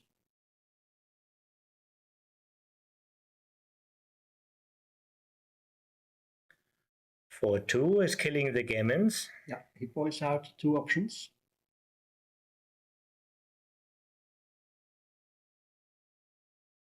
This looks like a sensible. 11 is also always a very valuable builder for the 5 point. Good extra outfield coverage. Very useless roll here. Yeah. You could play 21-10, for example. I mean, you still want to build a position, yeah? You're not perfectly scared. This is not really an attacking position of white. Yeah, okay. You want to keep your builders active. So 13-7 and hitting is one option. The other option would be to play 11-5 slot, the 5 point, play 13-8. Goes for this one. And as I thought, I see also a third play, just 21-10. Yeah. Okay. I would have taken myself more time, but we see they are running a little bit low, so it's easy for us to say I would take time, but Tillman has 2 minutes left and Akiko 3:40. I think it is good time management, but they can't spend too much time on a single decision. Yes, and the finishing line in sight, sometimes you may get paralyzed a bit. So Tillman looking for a hitting number or a pointing number for 1. Nice. 5 point is good. Better than making the 20. In this particular position, I think he would have aimed for the 3 point, but because he could have also hit, but it wasn't possible with 4-1. Yeah. Okay, strengthening the board. Now.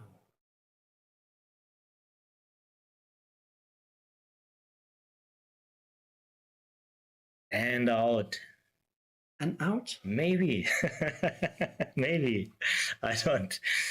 It was just an intuition. I don't want to be pointed on in the infield. I rather be pointed on in the outfield. This is a nice type of game developing. Yeah. For Akiko. She gets in a pure racing holding game situation where she might find an efficient cube, but the race is probably very close, I guess. Yes. Especially after the double four. 91, 29. So 119, I think, for Akiko.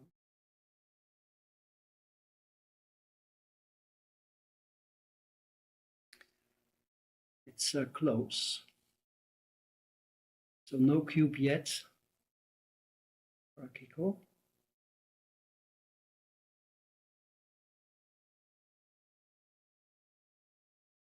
She needs to dump checkers, I think.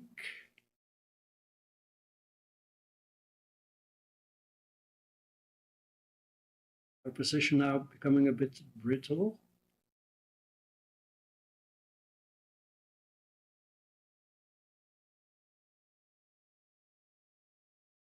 Yep, she clears the 11. I think that's a good idea, For giving her robustness. more builders and also him less shot equity. Yeah. Mhm. I'll slot the 3 here because the bar point has not much value. I agree with you. Very well played. Yeah. Also, this ace makes the most sense. It's not really.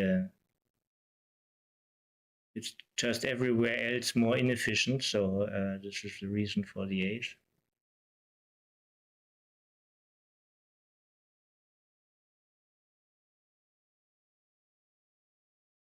So she will look at the two pictures of the position pictures. Okay, she decided quick. Mm-hmm. I could have kept the spare on the 8 and slotted the ace maybe with the 5. These are all small details, Yes. not really relevant. Aha. So now she's really having a decision, made it fast. Yeah. 4 shots for Tillman, but he misses. Maybe he can play 6-2. Now he will be forced off the anchor with 6s. Well, he has not much time to stay anyhow. Sometimes when you save in backgammon, you don't avoid bad times, they just come earlier. Mm-hmm. Yeah. Don't kill your checkers for the race. This is... Oh, he jumps out. Okay. Does it quickly. That was... Did you agree with that? 49, 23, let me count quickly. 23, 9, 14. 14, 6, 8, 4. She's 4 pips up only. Mm-hmm. Mm-hmm. But she has like 9 pointing numbers, 2 super gin numbers like 2, 3. I absolutely think she should double this. Really? Yeah, she's up 4 pips and she has pointing numbers. I mean, and he has a higher take point. Okay, Jacques confirms that this is a double and a take.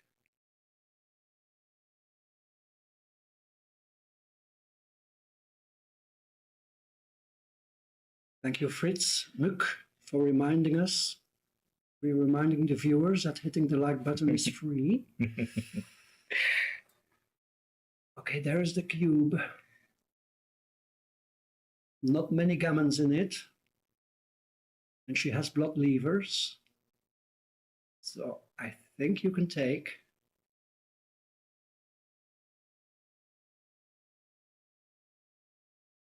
Oh, it's a blunder double, Jacques says, and confirmed by Tudor. Oh, he passes. Hey, Bill, that's a nice compliment. Happy you're on board here. Yeah. Oh, this is a bit of an unfortunate decision by Tillman, I think. Well, it's his decision, and now we're looking at a two-away score. Yeah. Tillman decides to cube immediately. Yes. No This is the fancy right, stuff. that's the right strategy usually. Yep. Okay, and he finds a hit, an early hit, and an early advantage. Yeah.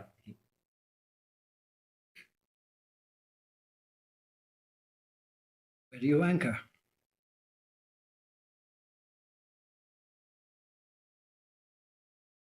Wow. Link up, this is an extremely good number. Yes. Yeah.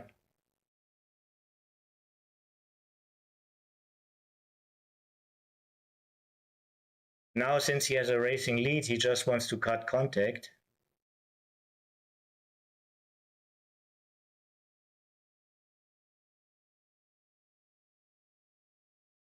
Kiko decides against making the deuce point, trying to make her points in order. Yeah, going for the better board. Yeah. It's recommendable.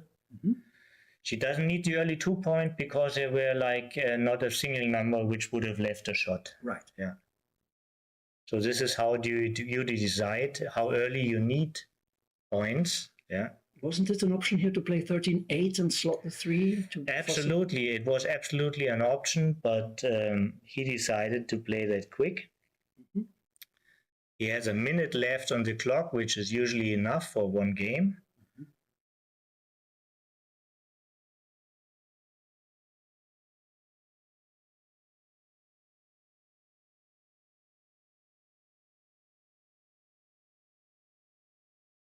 In general, it's a little bit safer to leave spares on the 8. Yes. Yeah, you have an ugly 6-2 now, where you are forced to give up the 8. Mm-hmm.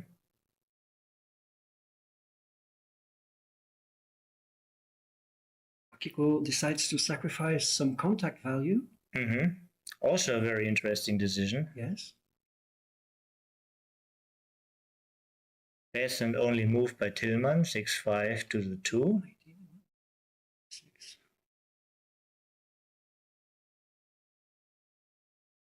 Okay, that's a good roll. She is still Yeah. down a handful of pips, 10 or something. Here, 12 there. 15 minus 6. She was 9 pips down. Mm-hmm. Now she's 12 pips down, which is actually a really good development for her because Tillman rolled his worst. Well, besides 6-2. Mm-hmm. Besides 6-2, his worst number. Blotting would have been worse. Making the ace point looks good to me.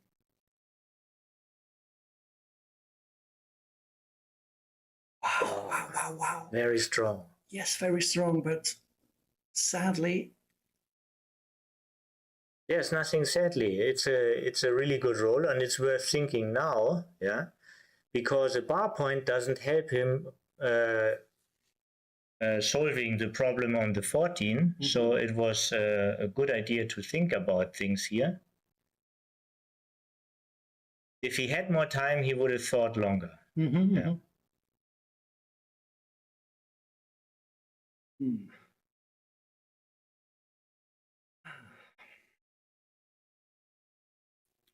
Clearing the 8. 8 has more value because Yes, they're connected to the 14. Yep. So it must be the right play. Mm-hmm. What he did. Okay, 2 blots on board. She can do something. Yeah, creative. there's another, exactly. This position is also named by Michi. I know it for longer than the name exists, but he calls this a dragon with a tail. Aha. Yeah, a dragon with a tail. So this is when a single blot is just as good enough as a point. Yeah.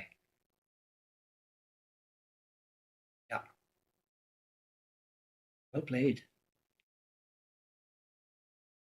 Wow, that's a good one.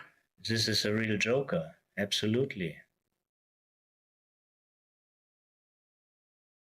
Is there something else? Probably not. He just wants to make sure. Yeah. Sometimes in the heat of the excitement, you can overlook a point. Double four is stronger than double threes, but she's still down. But the roll helps her. Wow, Oh. double six. This is a winner. It looks like it, unless Yeah. Kakiko can come up with something spectacular. What a reversal of fortune in this match. Absolutely. We have seen so many swings. Yes. It was really a great match to watch.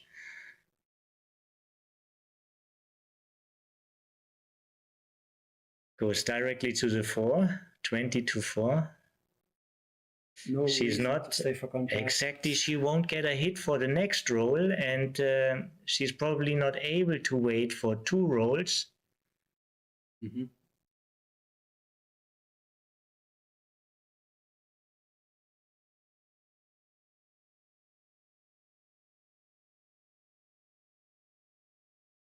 Thank you, Paris and Chris, in the commentary, in the chat.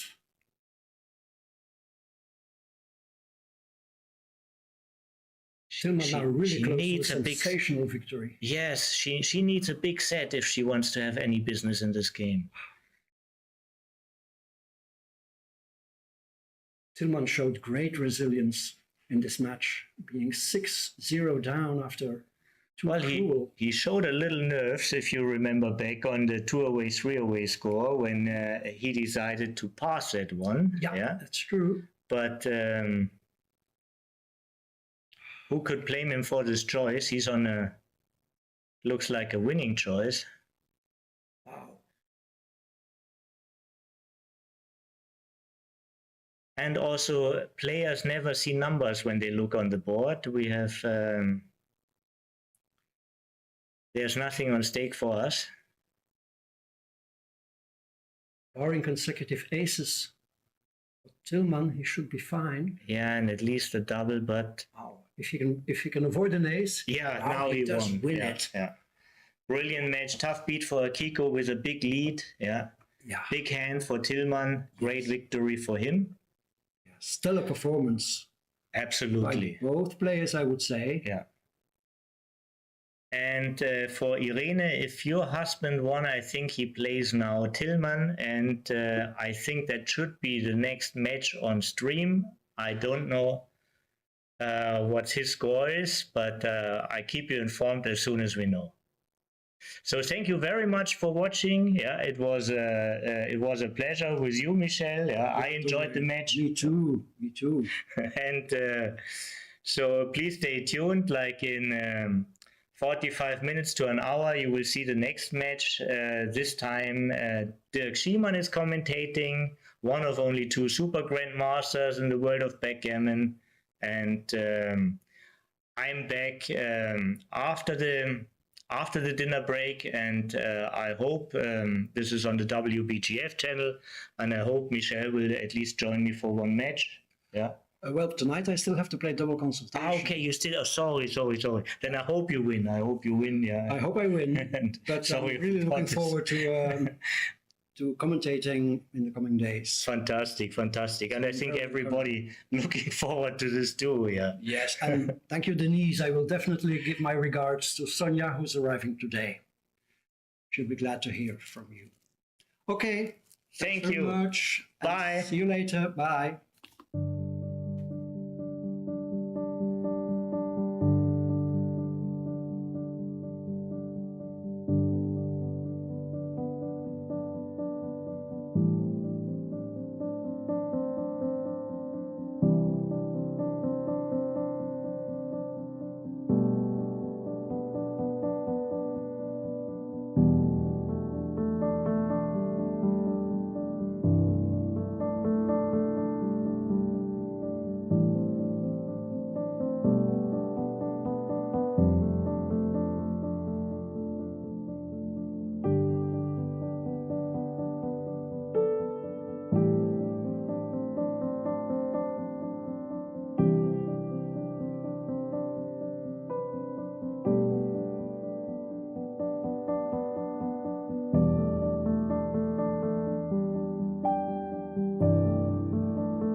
Hello, welcome back everybody to the Backgammon Festival in Aachen, and we are presenting you now the semi-final of the undefeated, of the defeat of the second chance. Sorry, and I'm super happy to have Grandmaster Michihito Kageyama, aka Michi, as my co-commentator. And Michi, maybe if you can move a little bit so just people can see you. Now I can show my shoulder. Yeah, you can show your. No, we want to see your face. So. Okay. Okay. Okay. Hello, everybody. So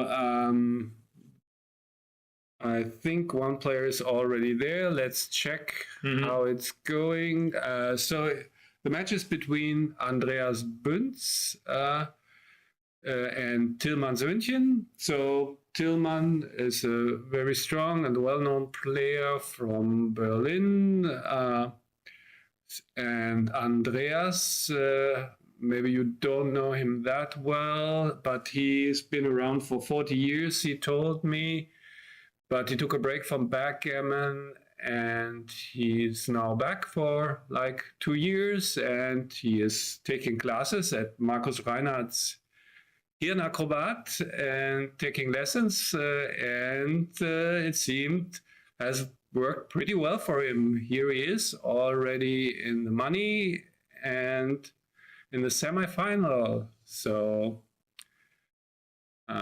looks like they changed the direction.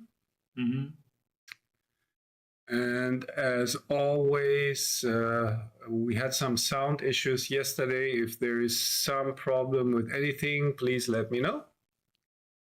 And yeah, you already, Miss Bubbles said hi to you, Michi. You see? Oh, okay. Oh, hello. I'm here. So match will be to 9 points. Yeah, it's not a long match, but it's a decent one. Yeah. Certainly, we expect high quality play and hopefully some good action. We had some really exciting matches so far. I suppose this one won't be an exception. And so Tilman is getting ready. So it seems we are about to start. Yeah. So as you explained, Tilman joined many international tournaments, but I didn't know Andreas. So Andreas. You introduced him. So he's originally from Hamburg, but now is living in the south of Germany. So playing tournaments in Austria, and so shake hands. So we're ready to start. So we will be guaranteed a German finalist in the second chance. And, and the winner of the second chance will play 3 times world champion Jürgen Granstedt in the grand final. Yeah, he's waiting. He's waiting, yeah. Ready to roll the dice here. Oh, yes, I believe they are ready to roll the dice. So let's go. 5-2. Okay, standard. Yeah, I also like 2 men down. Yeah. It leads to more aggressive games, sometimes priming games. Yeah. And many intermediate beginners made misplay in the response. So I think Tilman found the correct answer with 4-3, hitting on the 3 and coming down, and got rewarded. So bad start for Andreas, but certainly not a cube. So no, that is Tilman, double sixes. So if Andreas doesn't roll well, we will see an early cube here, I would say. For sure. So he's thinking about hitting the second checker maybe, but Yeah. I think it's unnecessary. Yeah, I think it's overplay. Overplay. The cube is in the center, and Ooh, wow, he did that. he did that. Yeah, Oh, I read his mind. So I think that might be an idea when the cube is given already. Yeah, and this is a perfect cube. That's a perfect cube. Double and take. Oh, he passes quickly. He passes quickly. Okay.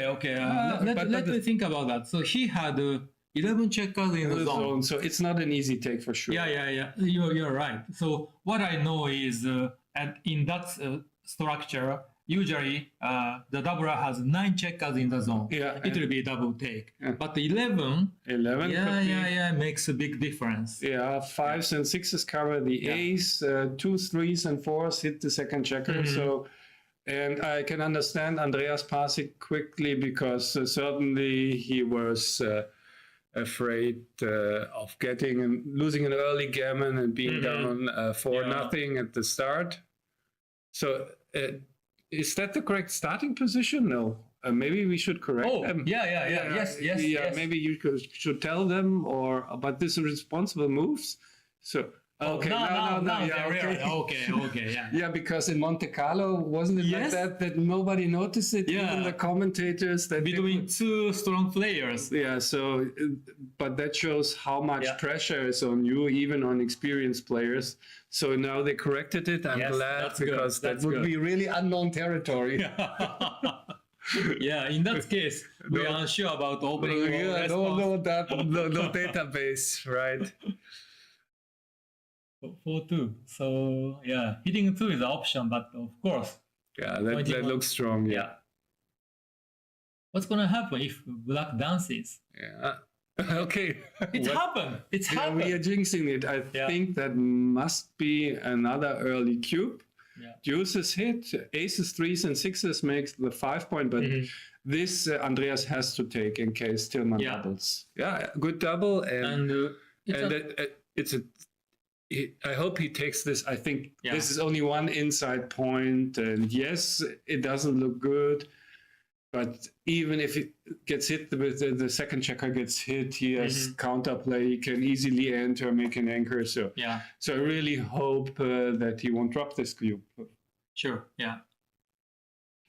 Another benefit is this is the double from 8 away. So doubler feels comfortable. Yeah. If doubler gets 4 points, he'll get 4 away. Very beautiful score. Yeah, but it's a long way. No. Really? That is a big mistake. That was.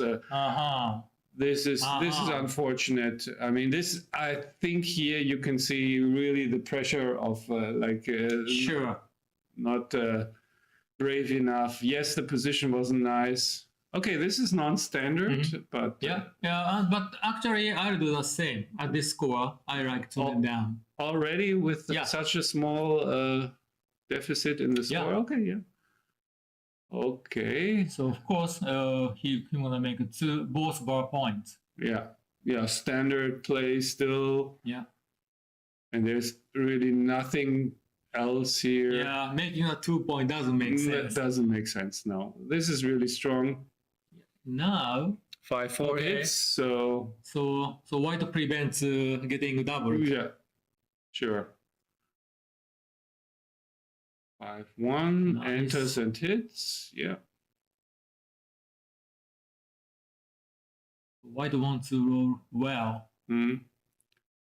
Okay, this is not his best. But with the 3 black checkers back, I think white is still in decent shape. I think you come in on the 3 and 1 from the mid. Yeah, I like good unstacking. structure, unstacking. So certain too early for a cube.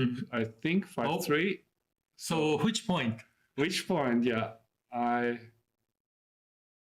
the natural is the hitting play because of the stack on the 6. So if you make the 5, which is strong, but then white has deuces to make the anchor, and then you just the stack on the 6 really hurts. But I would make the 3 point. Yeah, I believe that's a better choice. Yeah, I believe so. Yeah, puts more pressure. Yeah, good play, I think. Yeah. And yeah, I if agree. Tillman rolls badly, so 4-2. Now, so this is a perfect moment. So for a cue for Yeah. black. At least black should think about it. I hope he will think about it. 8-6, I don't know. It's a bit stiff. I mean, I understand the logic. He doesn't want to have a blot in his board. So, okay, he's thinking, yeah. But the 6-4 should be better. Yeah, I think so. That's clearly better. That was, I mean, now for white, it will be really difficult to improve his front position. Diceman USA says good morning. Oh. Yeah. Oh, Jappy. Oh, Yappy. Yeah. Who? Yappy. Hello, Yappy. Jens Allerkamp. Yeah. Yeah. I saw his ID on Backgammon. Yeah. Good. Okay. Good cube. Good cube for sure. Yeah.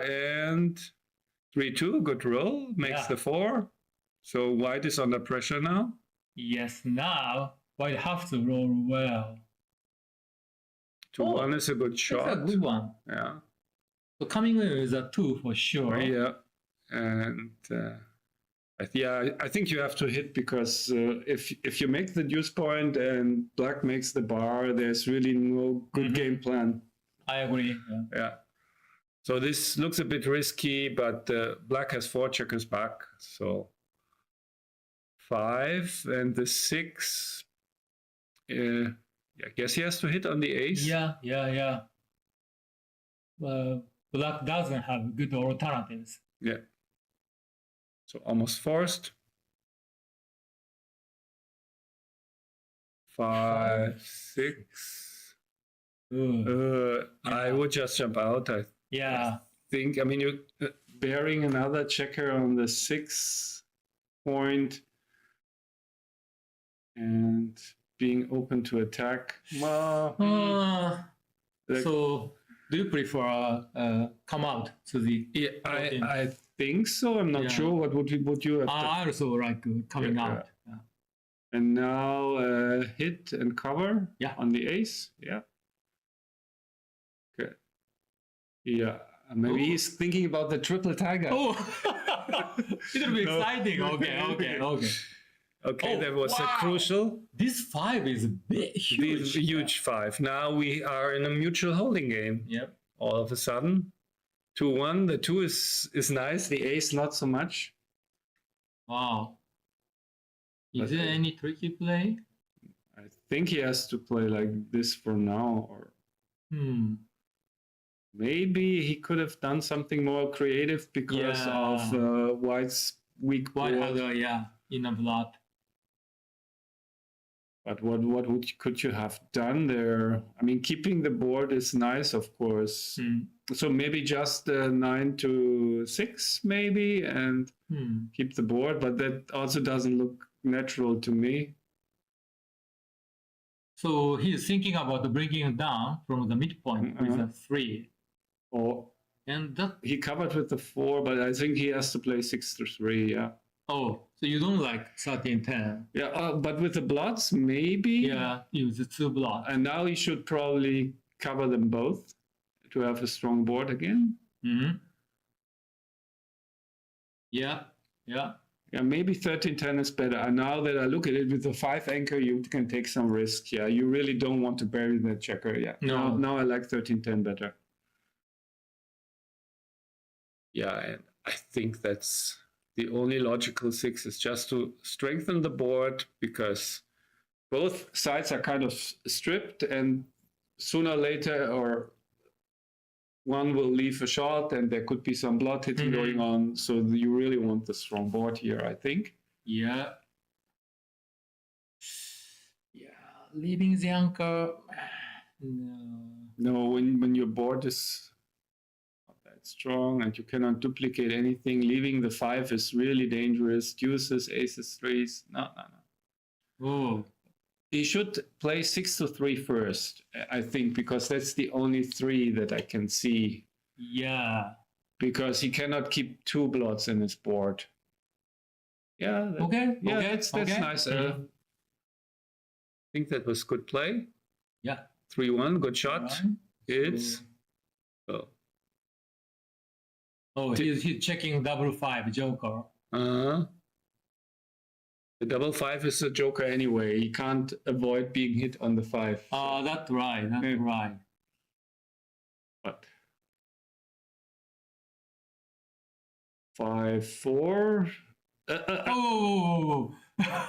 So yeah, that is an other indicator that he might be a bit nervous, Yeah. but which is totally understandable. So this is his Yeah. first ever match where he is streamed. Oh, really? Yeah. Wow. It's big. It's big for him. Yeah, and it's And double 3 is uncomfortable. yeah, you can. But Just jump out to make the 10, maybe. I mean, you can play, and now make the 10. Mm-hmm. Looks solid. If he gets missed, there's also some numbers that crack the board. Actually, 6-1 is not one of them. Playable. Mm-hmm. 6 and continue. Yes. So I guess Tillman is counting the race now and thinking. My feeling tells me it's too early to cue too much contact, and especially with the lead in the match, 6-4. 6-4 is not good. No, not good at all. Leaves a shot, a direct. But how do you play it? You can. Tillman is very happy that he didn't redouble. Yeah. But does he have to break the 10 maybe? I mean, anything else leaves a double shot, right? If he doesn't break the 10. Yeah. So, yeah, I guess. That's the only solution. Yeah. And there's an ace. Oh. Interesting again. I think. So, what's the 7 for sure? Yeah, that's the good play. You don't want to leave a blot in a board. So Tillman dances. So fortunes have changed. Now. So which anchor was a priority to leave? That is interesting. He should have thought about it, because also 2014, 2018 would have been, but he wanted to have more material. Maybe that's. But the only 4-1 works. Yeah. So I thought maybe it's more comfortable. I know double 4. Yeah. Yeah, I thought he might be more comfortable to just jump from the 5, but. So because white has an inner block. So maximize the builder is a good idea. Yeah, at least if Tillman rolls a joker, which he does. Okay. Now what? Yeah. Any 4 and 5-1. Yeah. Oh, that was big. What? Well, that was super big. So now, what's the cube action here? 2s and 4s cover. Aces hit, but I think with the lead in the match, I wouldn't feel so comfortable because still, if he covers and Andreas just enters, there's still a lot of points to clear. At another score, at an even score, yes, but at this score, you can easily face an ace-8 cube here. Yeah. Would you cube this as black, as white? Wow. I want to make sure what is the race. Yes, a roll like this, you can hit. Probably he cannot even. Should he hit actually? That would be 2 blots and. Yeah, I think so. So 4-3 is possible, but still white have to. Yeah, I think leave some shot. Yeah, but only if you play 16-11. I mean, you're still way up in the race, and it's 6 shots and only 1 blot. Yeah. But and you're ahead in the race. Yeah, 6 shots versus 11, not huge difference. Yeah. So I would hit for sure. Is it only 11 shots? If you hit with the ace, where do you play? You play 13-8. Yeah, yeah. I think with the racing lead, and the cube ownership. So minimize the shot. Minimize the shot, maybe. Good idea. Actually, I kind of like it almost. I don't know, but the 2 blots. It's 3 blots if you hit, so that you lose When you get hit, you often lose a gammon. Three blocks. Yeah, how do you play the 5 when you hit with the ace? Just to coming down. Yeah, then it's 2 blots, but Yeah. then it's more shots than 11. Right? Then you have to give extra. Because double 5. Yeah, double 5 and yeah, it's 2 on the bar. So yeah, I didn't. Mm-hmm. It's 2 on the bar. So 12 shots versus 6. Yeah. So this is really difficult.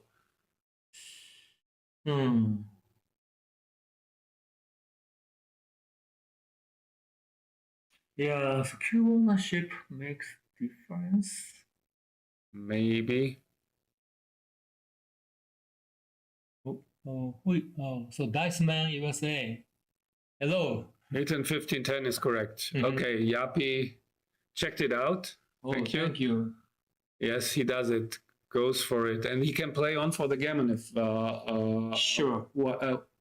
if he dances. So this is a bad number. So this is a pass if doubled. We can agree on that. Yeah. Redoubled, and Tillman is going for the gammon here. Yeah. Yeah. Is it too good or not?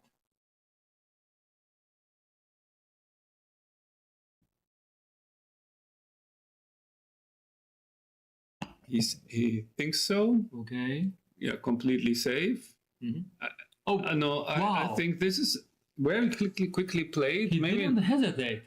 He didn't hesitate. I mean, this is a really courageous play because you have won the game already, and then risking to. I don't like it the because 5-point board. Yeah, I don't like it that much. Wins more gammons, but could easily produce. Let the opponent back into the game. No, I was surprised. I mean, it might be correct that he played it like Insta played it. Yeah. That was. Yeah. So if his hitting was correct, then Tillman must be a super good player. Yeah. I mean, he is a good player, that's for sure. Hit a blunder, so yeah. Oh, okay. Thank you, Yapi. Oh, yeah, I understand the logic. Yeah, but I would still, making a gap. It wasn't really necessary. Yeah, will cause some trouble. Yeah, and now he continues rolling, but now, okay, this is a super joker, so to speak.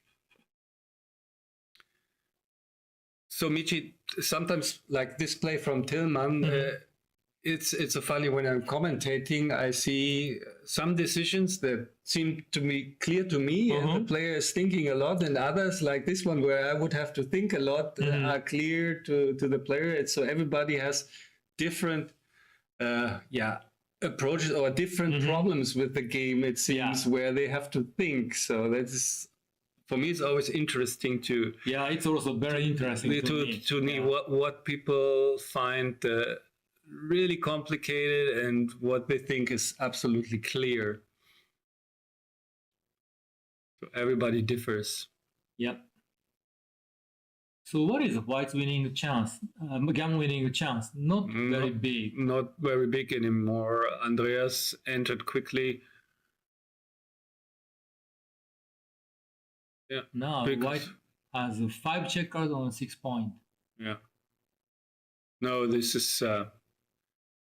But no, don't run. Double 5s, double 6s. Now he can play on. I was wondering if he stayed back.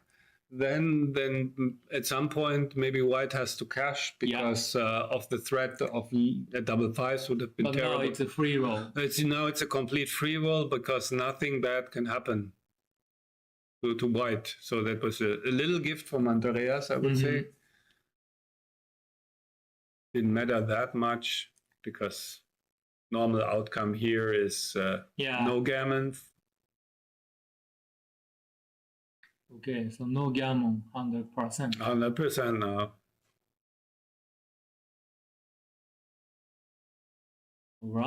All right. Good start for Tillman. Yeah, 4-0, 5-away, 9-away. And the 5-away is a very difficult score to handle. Yes. And now we're getting into territory where cube decisions differ a lot from normal scores. This is already quite a big lead. So yeah, Andreas should cube really aggressively already, at least in the early stages, and can take a lot more if cubed, especially since the opponent is 5 away. Yeah. Oh, by the way, would you split your back checker at this score? No, I actually standard play is to Tillman split them. Yeah, I would. I think I would 4-0 because it's close. Yeah, Okay. yeah. I think Tillman made a good play because Tillman's plan is now with the lead in the match, not to play too aggressively, get to simple games. Not as pronounced as other scores, but tendency is there. Like wild games, certainly. Is that maybe 13-8?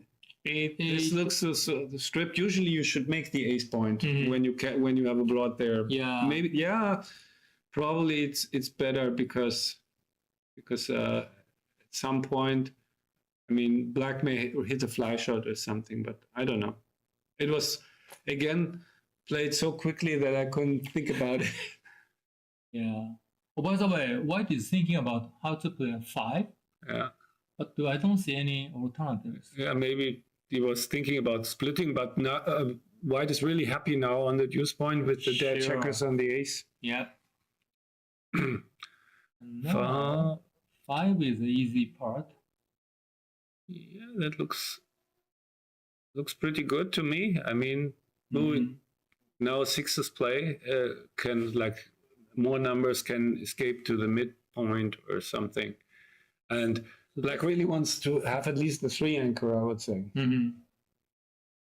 So this 5-4 is difficult for me. Yeah. So I want to hit, but I don't see a good any 4. good 4. Yeah. Yeah, but hit and come down, aces are duplicated anyway. I think anything else looks a bit too passive. What's the alternative? Yeah. So running is not a good alternative. Yeah.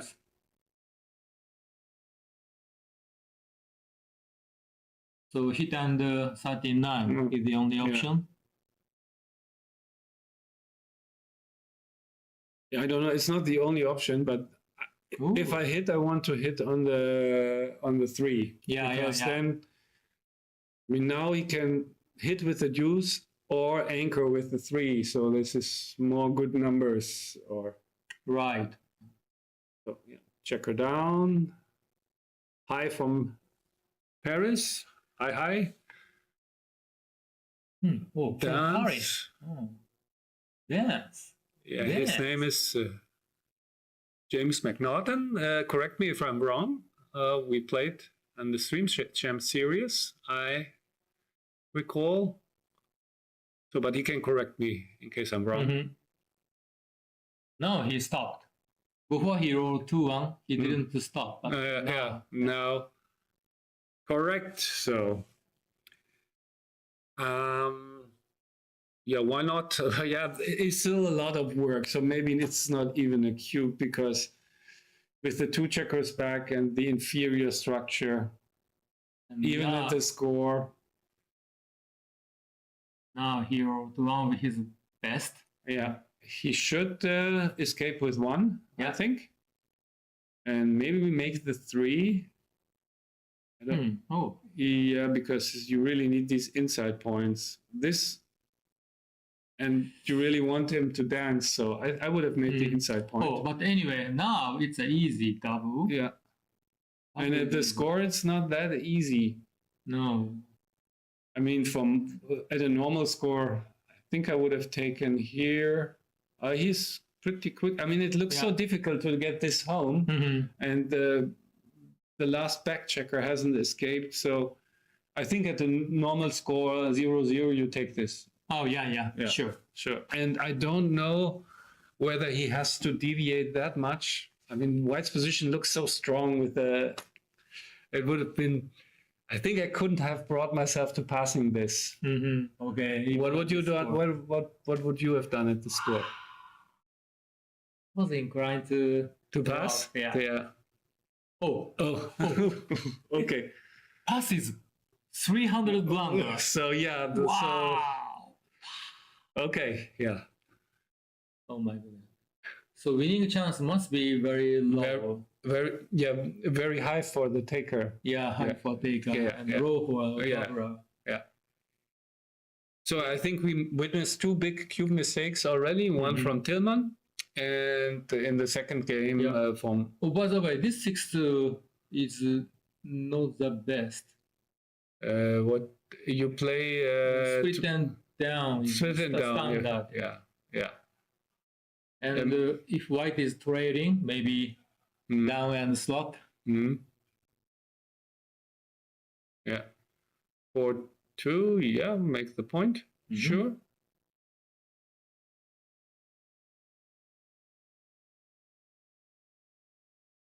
Okay. But 300 blunder, that's Wow. massive. Yeah. I'd make that blunder. You're sure? Maybe on over the board it looks different. I mean, so yeah, only play, I think. Yep, I agree. 5-4, not a good number.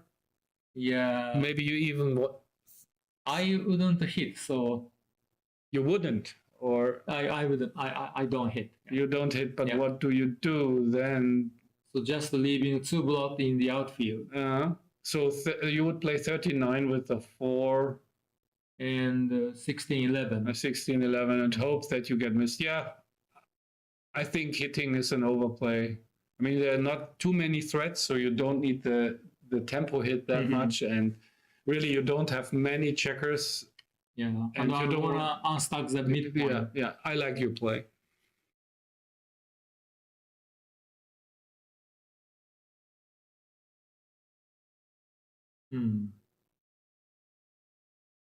Yeah. I mean, even if black rolls a pointing number, a small number, which makes a good point, then still white can has good chances to make a good point. So yeah, I like the play. Of course, the danger is getting hit, but when you hit loose, there's also the danger of getting hit. Yeah. Okay, we have a comment from Mrs. Bubble. So Tillman is the type who likes to hit deep, so the aggressive style player. Okay, that's interesting. What? That's interesting analysis. Yeah. Okay. Yeah.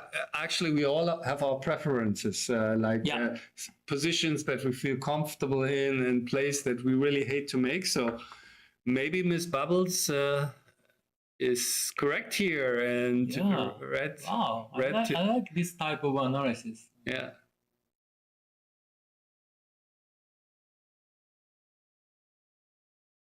Yeah. Actually, whenever I feel I have a bias, a certain tendency to do something and overdo it, I write it on a list to just be aware of what my things are that I like to get wrong. Oh no, what's going on? This is duplicates 4s. I mean, 4-3, 4-1, 4-2. Maybe he's thinking 4-5 would make the ace. So all 4s are good anyway, basically for black. Yeah, interesting decision. I think 8-4. Okay, so all right, Miss Bubbles, congratulations. yeah, very nice observation. Wow, not rewarded in this case. It must be his best. Yeah, it must be. Yeah, make the 4 and come up to over 8-6. Not. Yeah. 4, 24, 22. Yeah.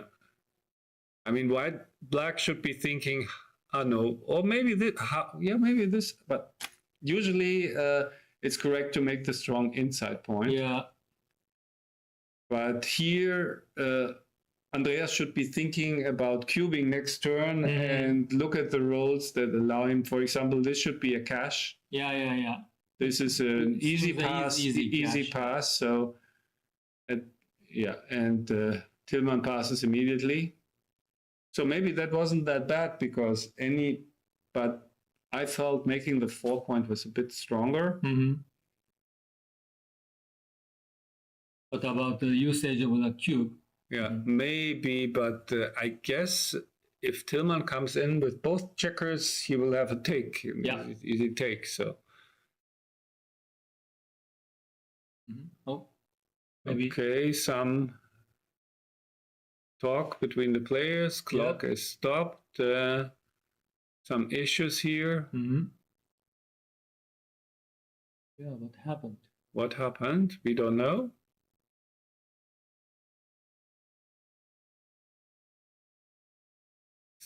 So, by the way, now we are within a 7-point match. I always like to be within a 7-point match because I studied it a lot, and so I feel more comfortable with the scores. To prepare for the UBC. No, yeah, but in general, yeah, Okay. I think this is in the late stages is especially important to know how to deviate at certain scores. So I studied the 7-point match. So whenever I play a long match, when I'm within a 7-point match, I feel better. You feel okay. It's good to know. Yeah, how you feel comfortable. Yeah. Oh. For one, just go to the 8. Yeah, 13-8, yeah.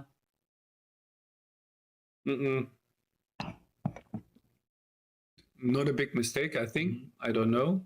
So maybe double tiger here? Looks natural. Yeah.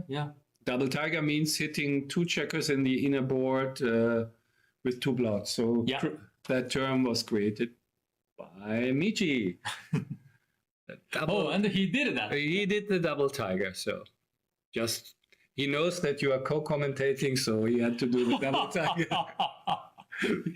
he had to show that. Yeah. Oh, 6 is not great. I guess I don't like hitting. I mean, this is with 3 checkers back. Yeah. But as Mrs. Bubbles observed, the Tillman likes Yeah. Yes. Wow. Our observation is amazing. Wow. Irene says Andreas is used to play 7-point matches. Yeah. So 13-11 is nice here. Yeah. Now this was very important. Yeah. Okay. Double tiger was correct. Yeah, as we thought. Double 2. So now make the 9. Yeah. I don't see any nice priming structure, works well against the checker on the 3 covers. Great cover, actually. And no, white made both 5-point. But still black is the favorite here. Yeah. So now hit 2, I think it's the only one. Yeah. Again, a problem? Oh. What is happening?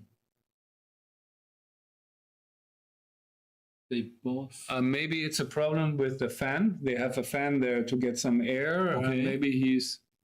I mean, I'm only. He feels very hot. Okay. But...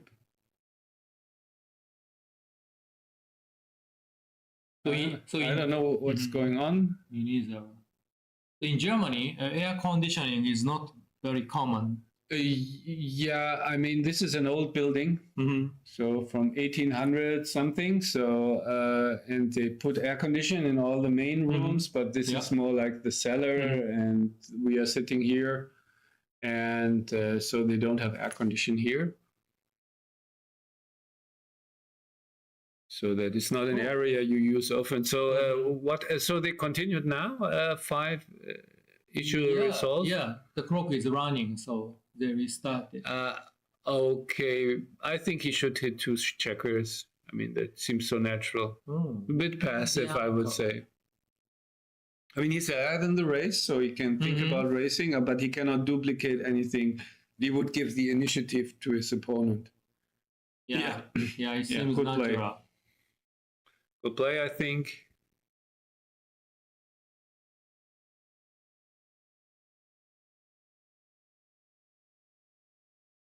Okay, 1 in, certainly. Oh, The cube. Make the 1 point, yes. So what's gonna happen if two checkers dance? Yeah, I was thinking the same. You said it, but yeah, okay. and now this is certainly not a cube. Nope. So now Andreas really wants to run out. Yes, out and down. Yeah. Mm-hmm. Actually, quite a good shot to get the back checkers moving now while he's on the bar. And now if he dances again, and okay, he doesn't. So 5 in and hit. Yep. Nothing else. Clear play. 3-1. So now if he dances.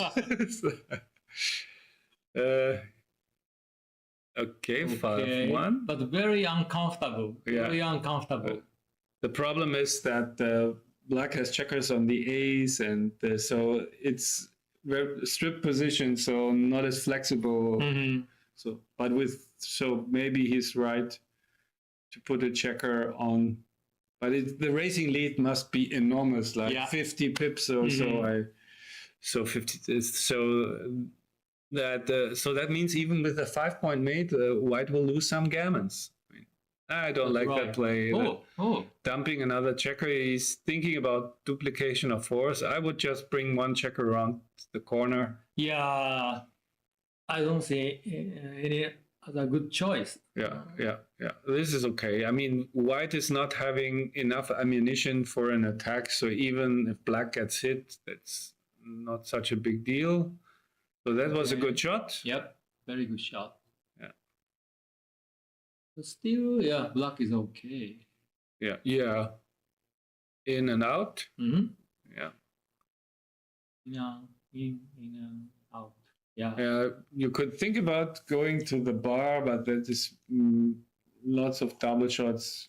I mean, this is also not nice because when you get hit on the 10, so and then you don't have a chance. No, this is not the option. Yeah, maybe. I mean, it's not so bad. It avoids the double shots, and you really don't want to leave the 4-point here, I think. But would you choose this one? With the big racing lead and the stronger board, maybe I even like stepping out to the 18, duplicating fours and aces. I don't like this one that much. What would you have done? Actually, this is my play. This is your play. It seems natural to go for the race, but then you have this isolated back checker, even if you can escape. And okay, that was a joker. Yeah. So if he gets missed, then it's time for a cube. We agree. 6-4, great shot. That's great shot. Yeah. Still, white keeps the midpoint after. 4-1. Now you enter. That is too quickly played. You can also think about entering on the 4 here. Actually, my first intuition is coming with a 4. But he didn't even consider it. But he made the right choice. Okay, you should. And what else? I mean, you should make the 4-point. I think there's no play where you don't make the 4-point, and then think about the other 5. Exactly. Yeah. First we make the 4-point, and then start thinking about other 2s. 5s, yeah. I actually like making 3-point even. Yeah. Now the value of the 10-point is not so high. Exactly. Because the 4-point is already made, so that there is no good place where these checkers can go basically, except for the bar. So he didn't change his mind. 18 was best. So stepping out to the bar was indeed correct. So 6-1. So is it correct this time? 18 was best for black. 6-1. Double deuces doesn't make it. Wow. Okay, and 10-6 maybe. I think this reduces contact. I mean, he has a blot, so even if black black has a blot, so also you can try to diversify your checkers. But I think this reduces contact now. 6-4 is good. And I really don't see the value of the 10 point here. Yeah. So what about 18 to put pressure on the mid? Yeah. And yeah. 10 to 6 maybe, I don't know. Yeah, but first I want to make the 18 points. 18, I think so, yeah. I mean, this feels, I mean, backgammon players often think in structures, and this feels not like the nicest structure that white can achieve with, it wouldn't be my play, like 18, 10 to 6 or something. I would have preferred, I think. Okay, 2-3 makes the point. Yep. I think. Wow.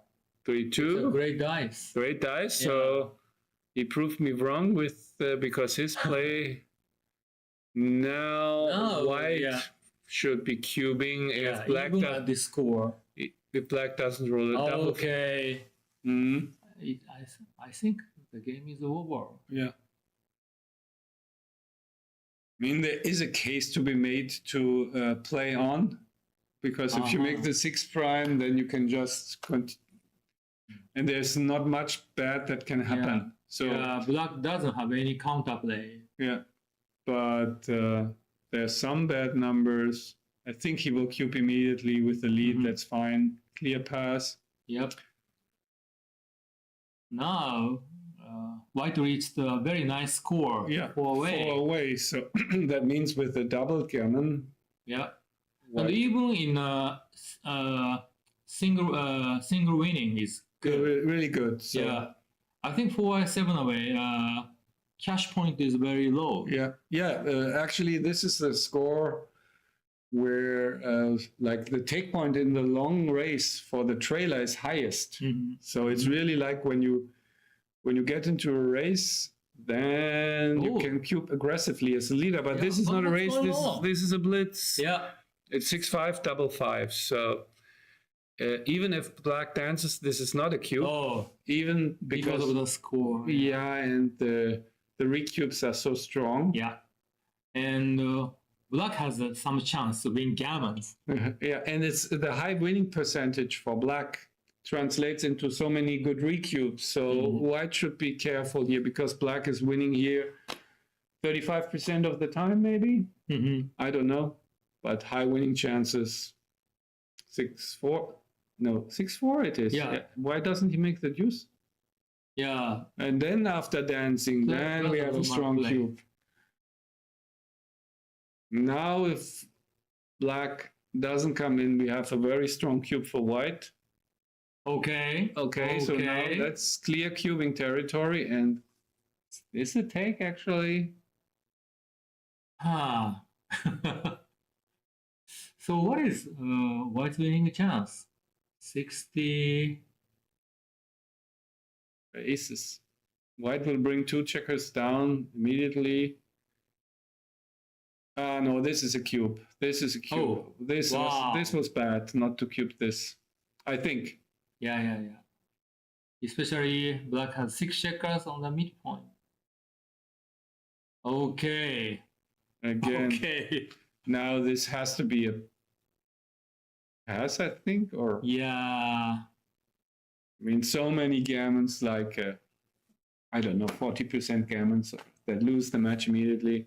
Yeah, 40 for sure. Yeah, I think it's more than 40. Yeah. I'm just and now he's playing on. I don't quite understand the cube action here. Maybe it's the correct play on now, but I really don't understand that he didn't cube before. Now 5-3. Okay, it's awkward because he cannot duplicate anything. Oops, sorry. I just moved the table up, but I think I will unstuck the midpoint. No, I mean, he's clearly playing on now. Now we can agree. 5-4. Wow. 5-4. Wow. No, that is a big swing. Yep. So now, of course, it's not a cube anymore. So, 6-5, not a good shot. So Okay, now black yeah, is now thinking. black starts feels something. Yeah, it was too good. I wonder at once Jack said it was too good, but after the 6-4 dance, I don't think it was too good, and I think it was a cube. So at that stage, yeah, he should probably hit on the ace. What else? And Which is better? 16-10, maybe 13-7 allows. 7 is an overplay. Hitting seems so natural on the 1 point. Yeah, you are focused on reducing returns. 4-6. Okay, he survived. Yep. And you saw him like relieved. 4-2, another bad shot. Bad shot. Wow. This is really bad. So now you wished he had played. Maybe this is the worst. Yeah, Good easy. 6-4 is better. 6-2 is also ugly. Yeah, it was a 150 blunder, not to double at that score. Okay. Yeah, okay. Maybe, yeah. Okay, Wow. yeah. He has to hope that white comes in on a high point. Yeah. Okay, but yeah, the alternatives were just too shot heavy, I think. Just hoping to dodge an ace. Oh, there it is, but it's cocked. There's it again. Okay. It comes again. Ace and come out for outfield control. Quickly played. Well done. So what's gonna happen? Yeah, now what? I mean, this is a pass. We can agree. If white doubles. Yeah, I never know whether he plays for gammon or whether he thinks it's not good enough. But now he's certainly back on track in the too good range. Yep. Okay. 5. Again, coming in. And duplicating aces, 13-10. So, yeah, unstuck the midpoint. Because unstacking the 6 gives white additional good deuces, and here 6-3 joker. Great dice. Is it a thunder? Thunder, yeah. Maybe a thunderstorm is approaching, so I hope it won't cut us off here from the internet or something. 6-2, I'm unsure.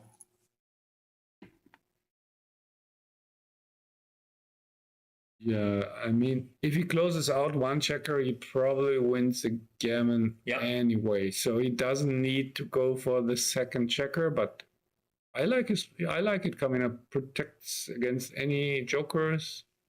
Well, what is that? He can make the 8. But this is also coverage against 4-6, 4-5, 4-5, yeah, 4-5, not so much. Yeah, but even 4-5, yeah. 4-6. Oh, okay. 4. And yeah. So now white has some misses. Okay. Nice. 11-10, yes. So now it's the last chance for Andreas probably to avoid getting gammoned here. Nope. Okay. He doesn't do it. 6-4 closes the board. Yes. So now I can check on my rain radar what's going on. What's going on? I'm also very, very curious. Yeah, we hear a lot of thunder, but I don't have internet, so no checking here. Really? Let's see. Internet. So anyway, yeah. So white gammon winning chance will be 80. Yeah, at least.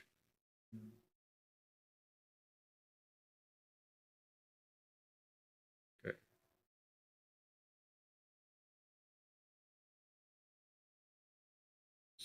So no need for Tillman to risk something in the bear off. Like, for example, he doesn't need to take the checker off now because gammon is almost assured now when he avoids getting hit.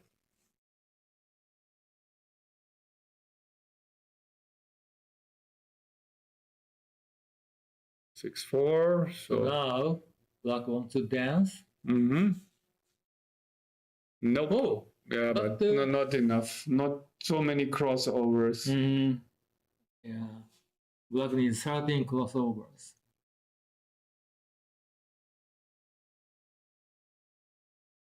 Which is difficult to achieve when you only have 3 rows. Yeah. So basically, it's Okay. maybe Yeah. there's a theoretical chance, but this is really theoretical. Yeah. White So, needs to help. Yeah, a roll 2-1 only for but okay. So we'll get to 2-away. Yeah. Okay, now it seems like they're taking a break.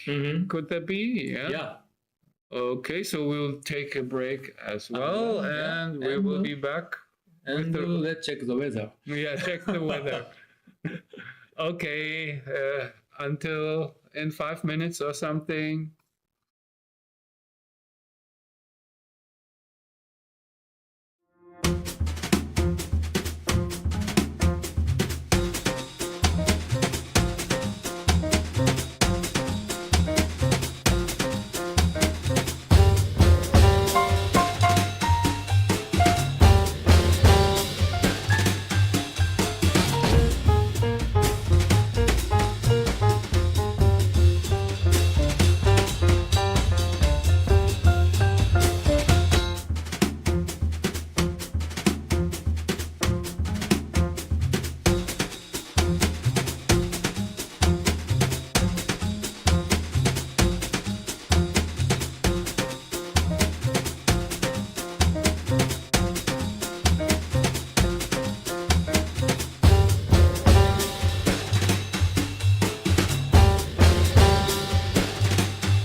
Okay, we are back. Andreas is sitting at the board for a while, and I just saw Tillman entering, so I guess it will start any minute. Yes, Tillman is sitting. I think that's why he took so long. He found a small table ventilator. It's really hot in the playing room, like over 30 degrees, so can perfectly understand it.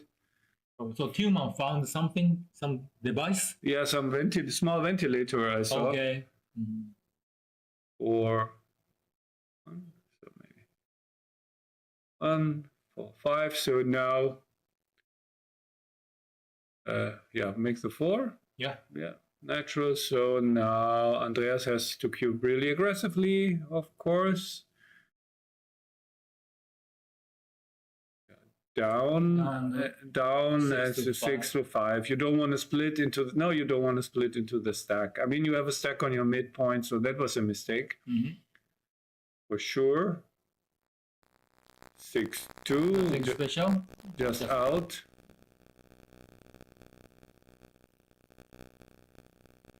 So we still hear the thunder, but I just checked the biggest part of the thunderstorm should pass us. 6-1, make the point, double. Wow! That's why you're not supposed to split into the stacks. Yeah. Okay. Wow. There's This is a a sound. really... Sound.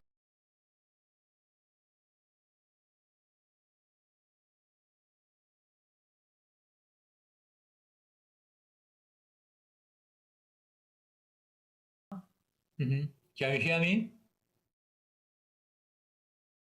I just unplugged and plugged it in again. Wow, double 5 from the board.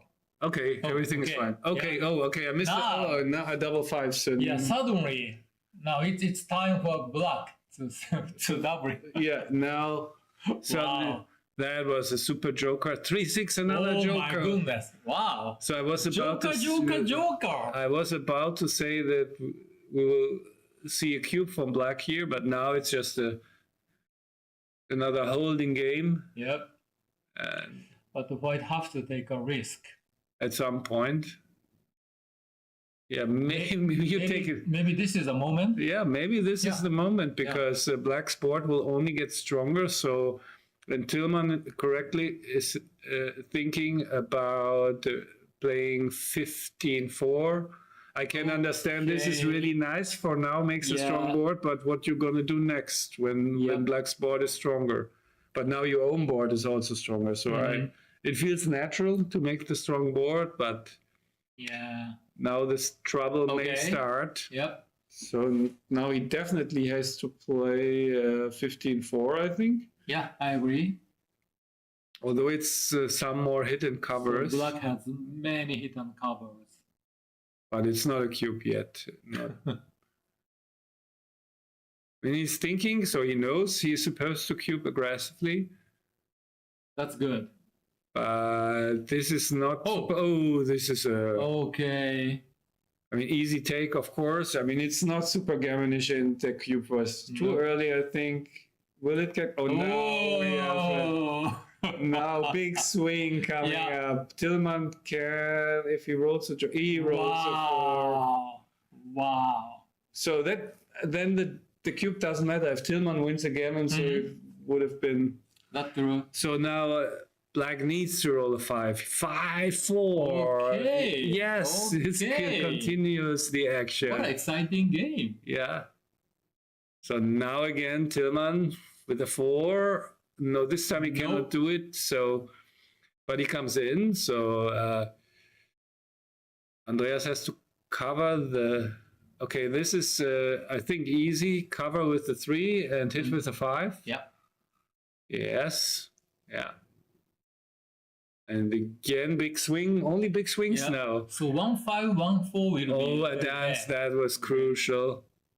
Now with the 3, 8 is good. Yeah. That's so good. now Tillman is in trouble, especially he has some really bad entering numbers. Yes. So to leave additional blots. So wow, courageous 3. cube. So he should slot. Should he? No, he doesn't need to slot it now because I'd play 11 and 10. 11 and 10 and just so many aces that are many, or ace 5, ace 4 is really bad. Ace 6 you have covered at least. I would play to the 11 and to the 10. Good Yeah. play, I think. Yeah, I agree. And maybe next time slot. At some point he may want a slot. Okay, 1-3 came. Yeah. Yeah, That's it's the one of only- the better entries. So of course Andreas is looking to hit. Yes, that's a hit. Clear. And 10 to 9. Now what? Now big swing again. The dance. Okay. 4-3. Black should play purely 7 and 6. 7 and 6. Yeah, that might. Your direct covers. Yeah, keep the. Why leave the 5 maximum covers? Black wants to go for the immediate close out, I guess. Oh, really? Why that? Wow. He's afraid of a6, but a6 gives him a return shot anyway. So I would maximize covers. Yeah, also, yeah. he's not afraid of losing a gammon or anything. You can really play bold and don't need to worry too much about the disaster jokers from your opponent. So no, I don't like this play. Me neither. Yes, Okay. that's good. Okay. Yes, go Okay. for it. Yes, good play. Yeah. Now what? 2-6. Oh. Yeah, 4-1. Okay. Okay, so close board. So Yeah, gammon double 4 is anti-joker. actually close out and 2 checkers on the mid is, I think, 20% gammon chances. And there's a Something formula like that. or something. Oh, okay. Yeah, some formula. 14 pips is like 20% gammon chances. Wow, double 4, but this is okay. 5-4 is Yeah. 5-4. Oh, 5-4. 5-4.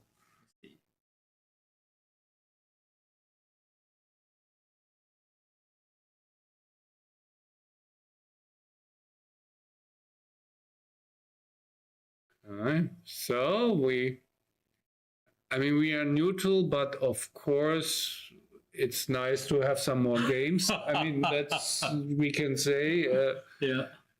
completely neutral here is so, but still, Oh, We will- he played 5-5. yeah. This was Tillman spotted it immediately. Yes, Sure.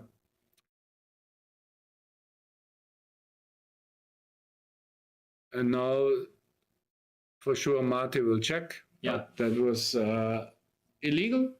Yeah, it is illegal. And it's easy to correct. Yeah.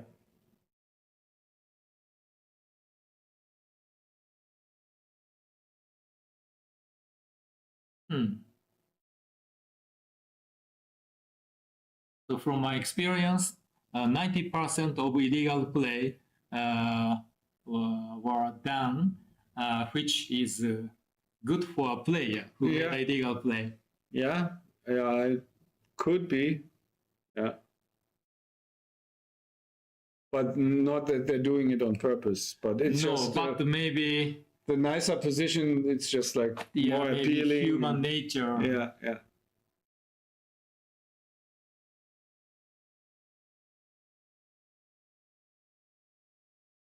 Well, this is a bit unfortunate that we get Yeah. a delay here, but So the reason they are checking that Andreas is unsure what was the initial position.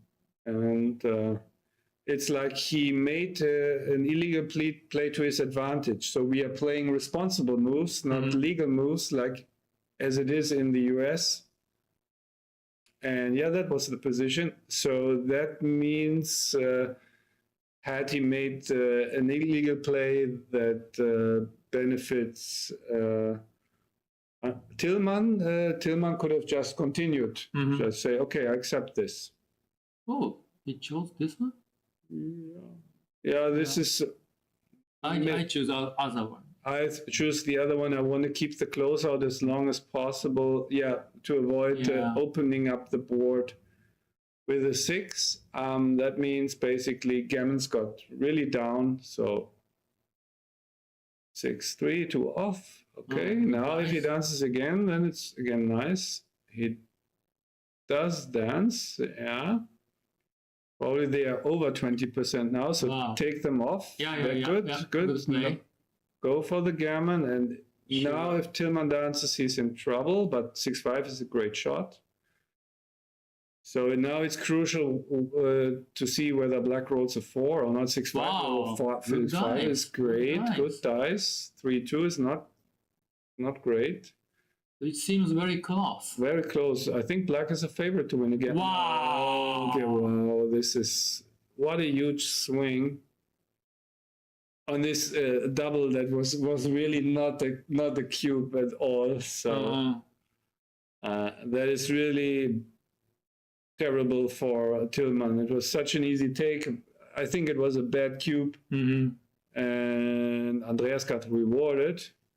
So Tillman has only 2 dice to save gammon. double 5s is good. Now 6-3 doesn't do it. So now we got to another interesting score. Matches on the line. That was really huge game. I mean, it looked like Tillman had it in the bag for a moment when he hit with the 4, but and Andreas had to enter on the 5-point board and hit him back. Oh, by the way, I don't like that they don't make the score immediately. Yeah, they should do that. Yeah, I don't know the reason why they arrange the checker first. Yeah. Many people do that. Yeah. I don't know. Yeah, it should be the first thing because that's really important. It is. Okay. 2, Tillman splits. Andreas, nothing much to do. Yeah. Split the back checkers. Yeah, split them down. Make the anchor is super important here for Tillman at the score. Yep. To stop Aggressive cubing. go.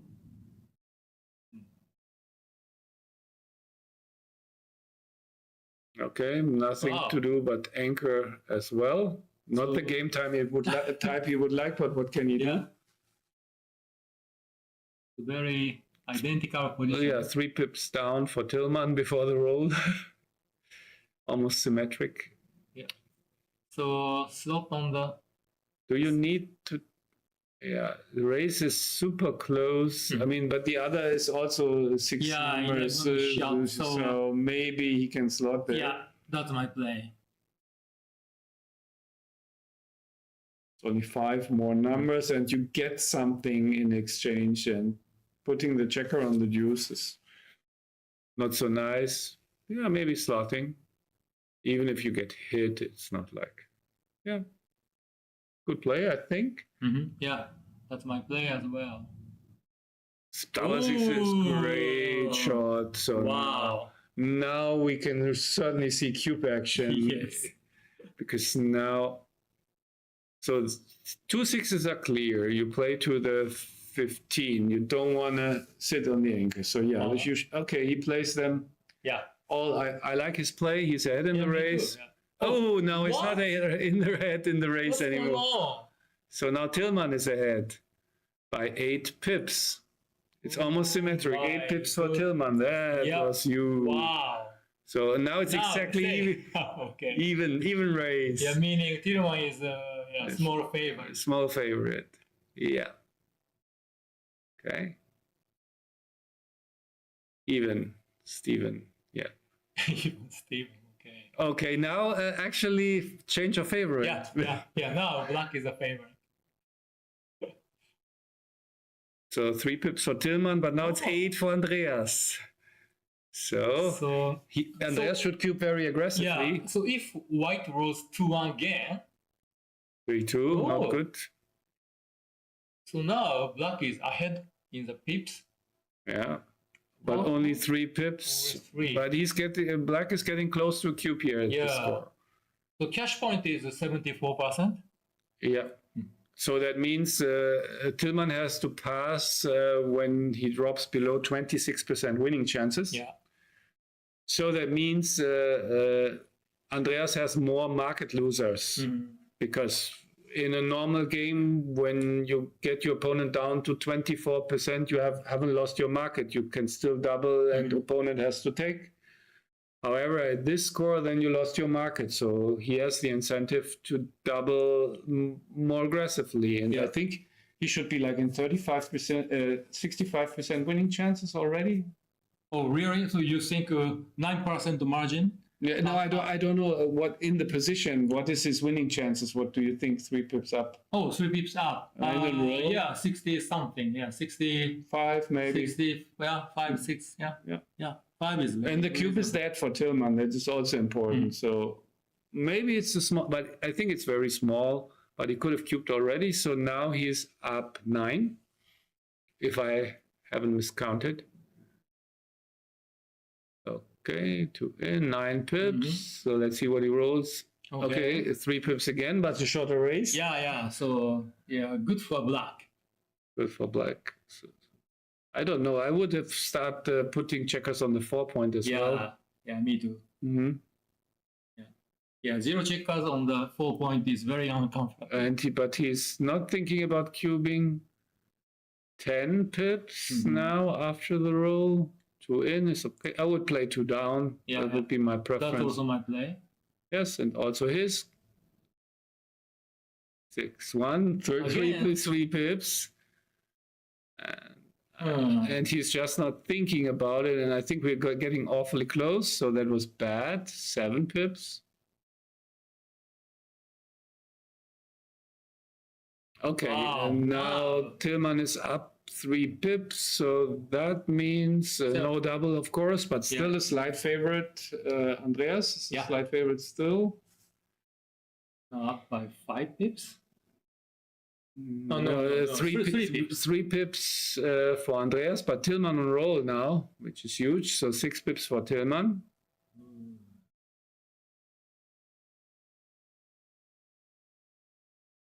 Okay, 2 pips for Tillman.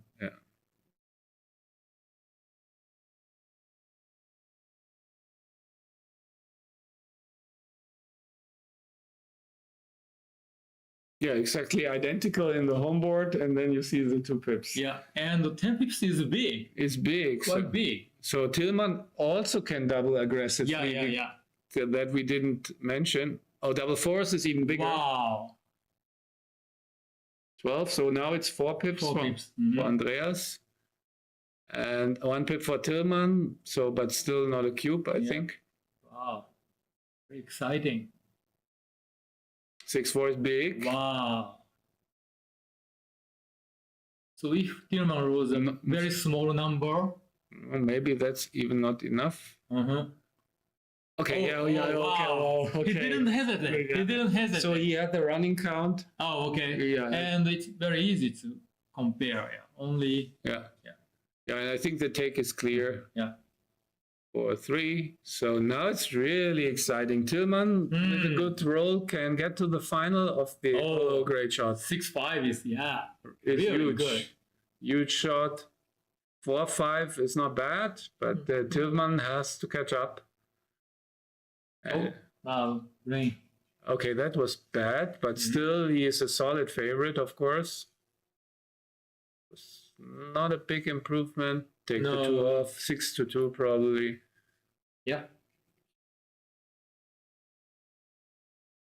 Okay. So. Well, 1 off. Okay, still a favorite, but now Tillman needs 1 good roll to get. This is bad. 1 good roll to. Okay, so 6 checker versus 8. 6-4 is great shot. Wow. So it's a killer. Okay, for 3 another bad number. So now we probably would get into a gammon go, gammon save Crawford situation. Another interesting score. But this looked so close to double sixes. So how do you play this 6-3? Let me check. We are even after the roll, so he cannot activate anything. I think it doesn't make a big difference. Here, okay, 5-3 plays better. Certainly. So maybe you don't care about the pip.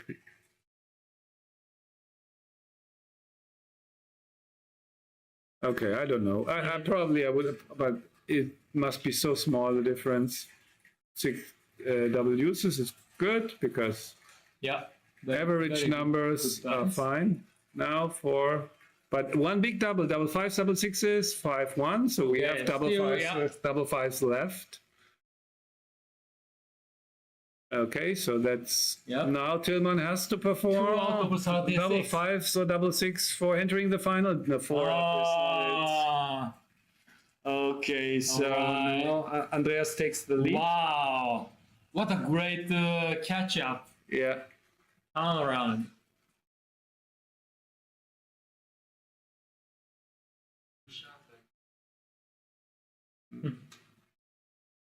Thank you. So it started raining, so Mate closed the door so that there won't be any background noise. By the way, this time they did it correctly. They changed the score first. Oh, okay. Maybe Yeah. they heard you.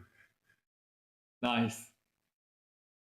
So now we are at Yeah, but they didn't put check up properly. Very like a yeah, sloppy. So this is actually a nice play by Tillman, sloppy with the 6 gammon go. Shows a very Great. deep knowledge about match play because he is at gammon go. He wants to create the gammonish situations, and slotting helps to create them. And Andreas' first priority is to get an anchor. Yeah. Oh, by the way, so Andreas hit is 4-3.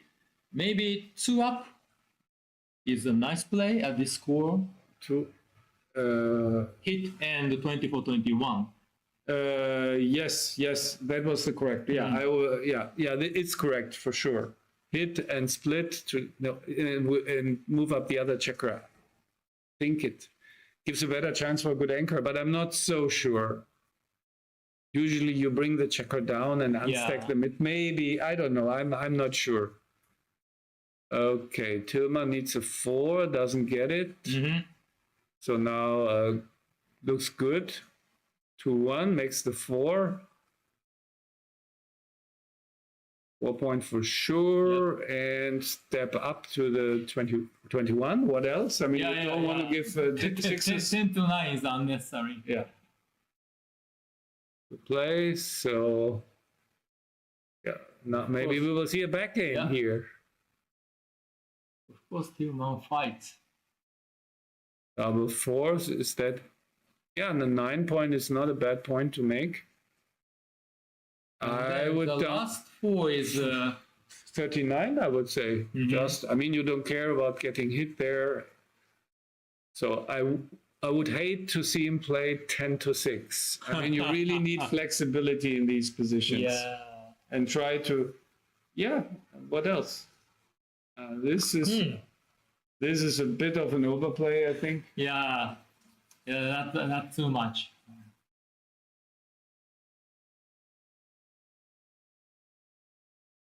Jasper 3 down looks So fine. both has enough time.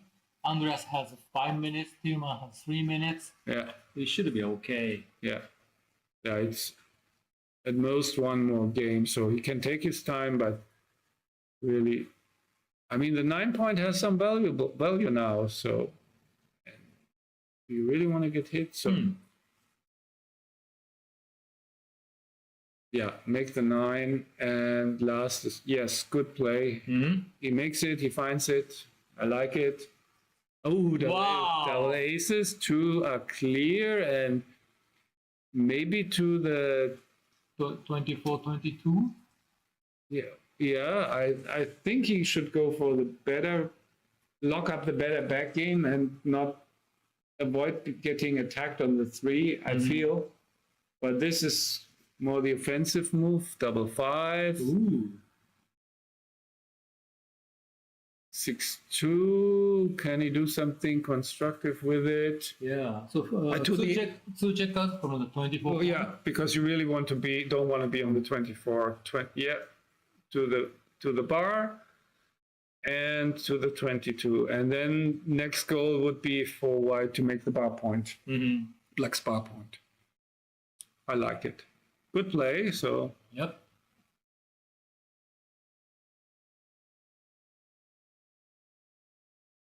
Okay, out. 6. Interesting, maybe out all the way. Because 10 to 4 looks. Yeah. Doesn't look It too, seems a good play. yeah. Fighting for the outfield. 2 5. Hits and makes the bar, I guess. Yep.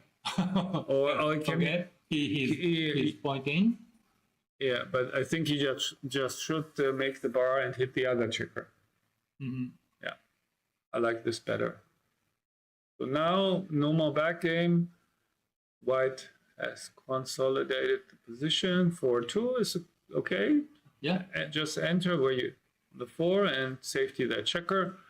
And now we're in the mutual holding game. Yes. Oh, Double 6 is not that great. I think you have to probably give up the bar again. And now, I mean, that was a rather bad roll, I feel. Oh. Yeah, double 6s. Now, black has many good rolls, either pointing or hitting. So for sure, he's going to hit and then play 6 to 4. Yep. He doesn't want to get hit.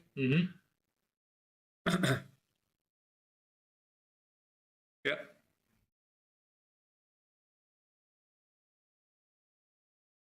No, that's an overplay. Also, I mean, he doesn't. That opens some more chances for Tillman to gammon him. Yeah, so yeah, that's yeah, really yeah. bad. Yeah. Yeah, that's crucial. 5 6, Okay. not the best. Just come out. Probably just go for the outfield control. You would. It's just not good to waste a checker on top of your prime where it doesn't do anything. With 11-5, so 6-3. 6-3. Make the 15 Yeah. and 9 to 6. I Yeah, would that's say. my play. Yeah, because you cannot. You're out timed, and right now there's no great attacking threat from white. No, yeah. So that's the perfect opportunity to give up that anchor. So actually 6 is a good dice. Yeah. At first I didn't realize that's actually a good roll if played correctly. Because if he plays 15-6, then he can easily get stuck on the 4, and then he probably will have to leave when white's position is a lot stronger. So, and white is ready to make the 9 point or 10 point. Yeah, the 10. That's a great play. Oh, yeah, that's good. Yeah. Good, very good. 4-1. Wow. Yeah. White would make the 10 point. Yeah. But now what? Now what? So white would hate to step up to the 22, blocking the own checker. Maybe just jumping up, hitting. Yeah. That's an idea. Probably.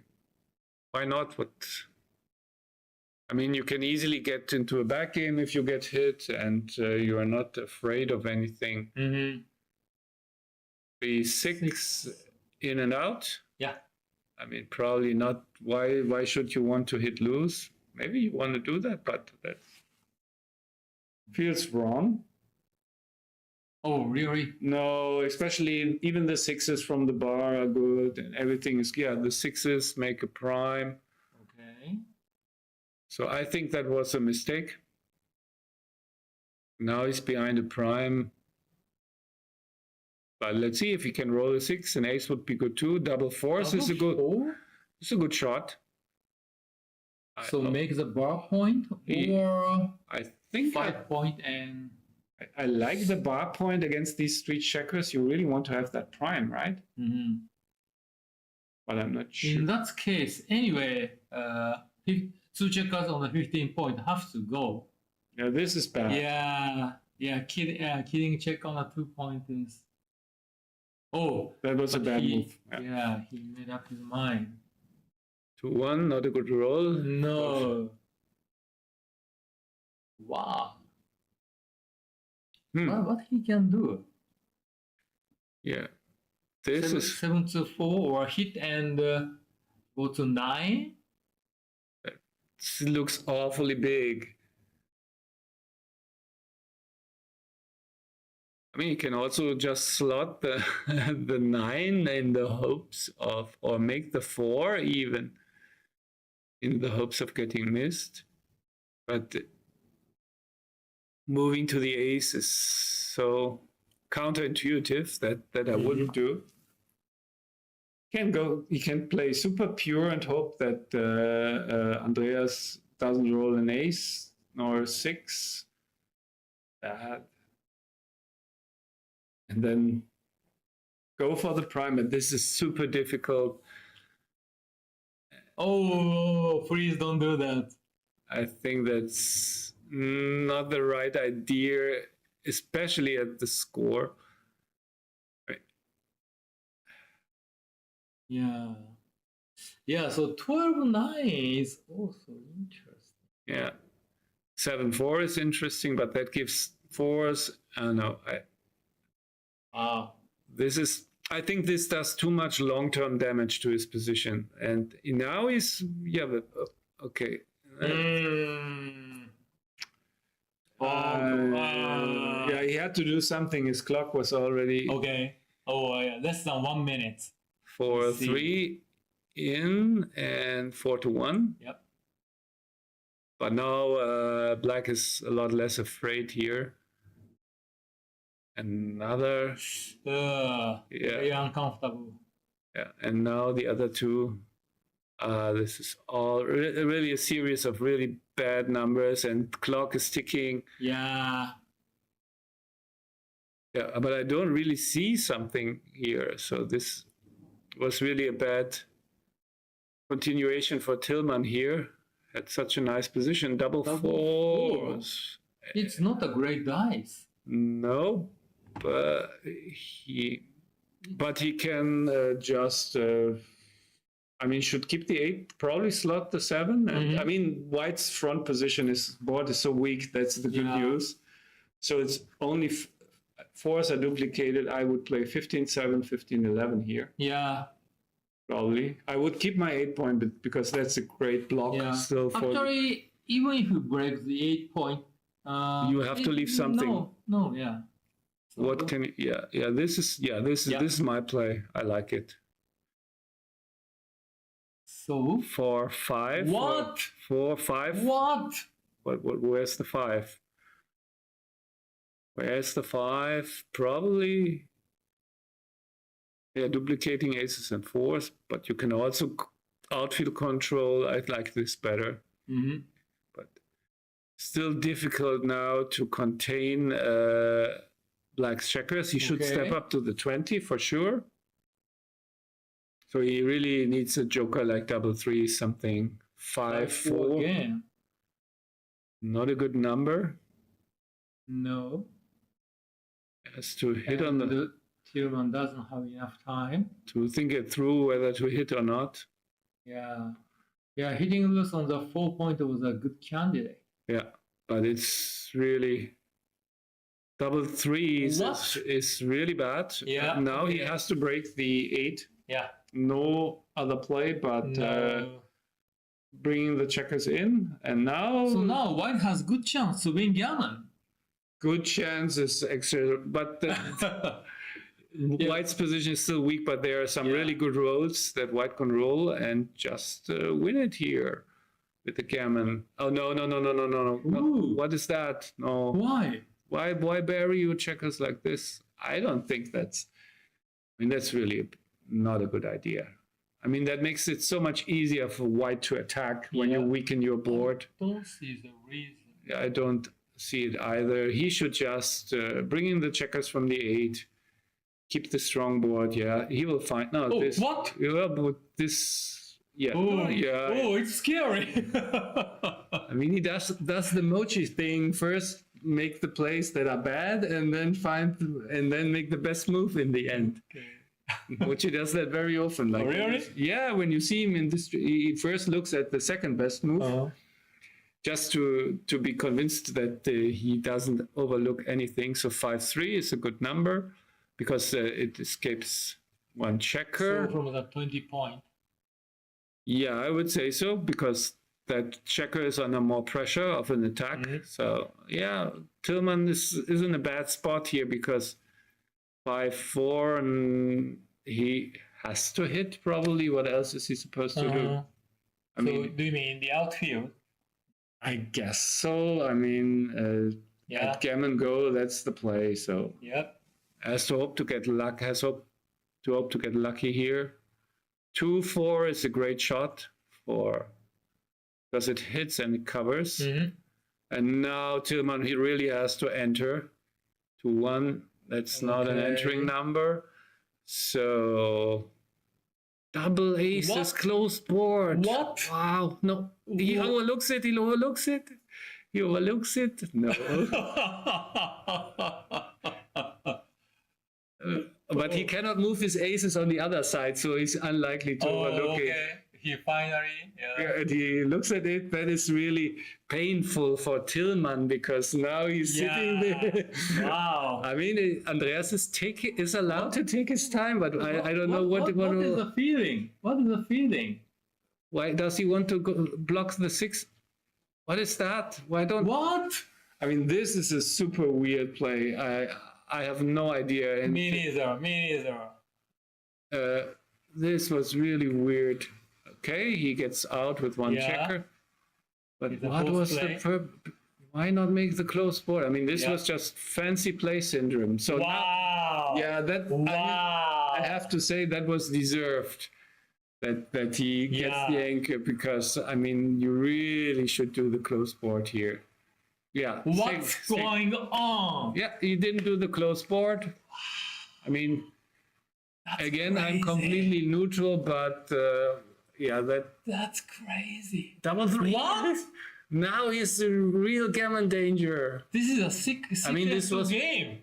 This was, of course, a terrible punishment. And, I've never seen such a sick game. What? Double uses. So he can goodness. He can make the anchor and hit. I guess he should hit. Sure, he has to hit. Yes. Wow, this is really exciting. It is. Yeah, hit it. I mean, okay, it's just... I feel a bit, on the one hand, I feel a bit sorry for Andreas that he got punished. Okay. He has only 50 seconds. Yeah. Wow. Yeah.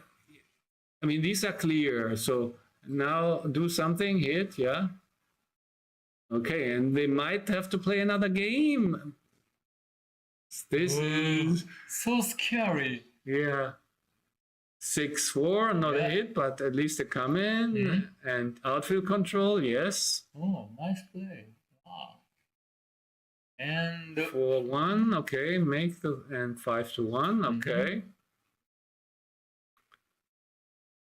6-1. So 11-5, 6-5.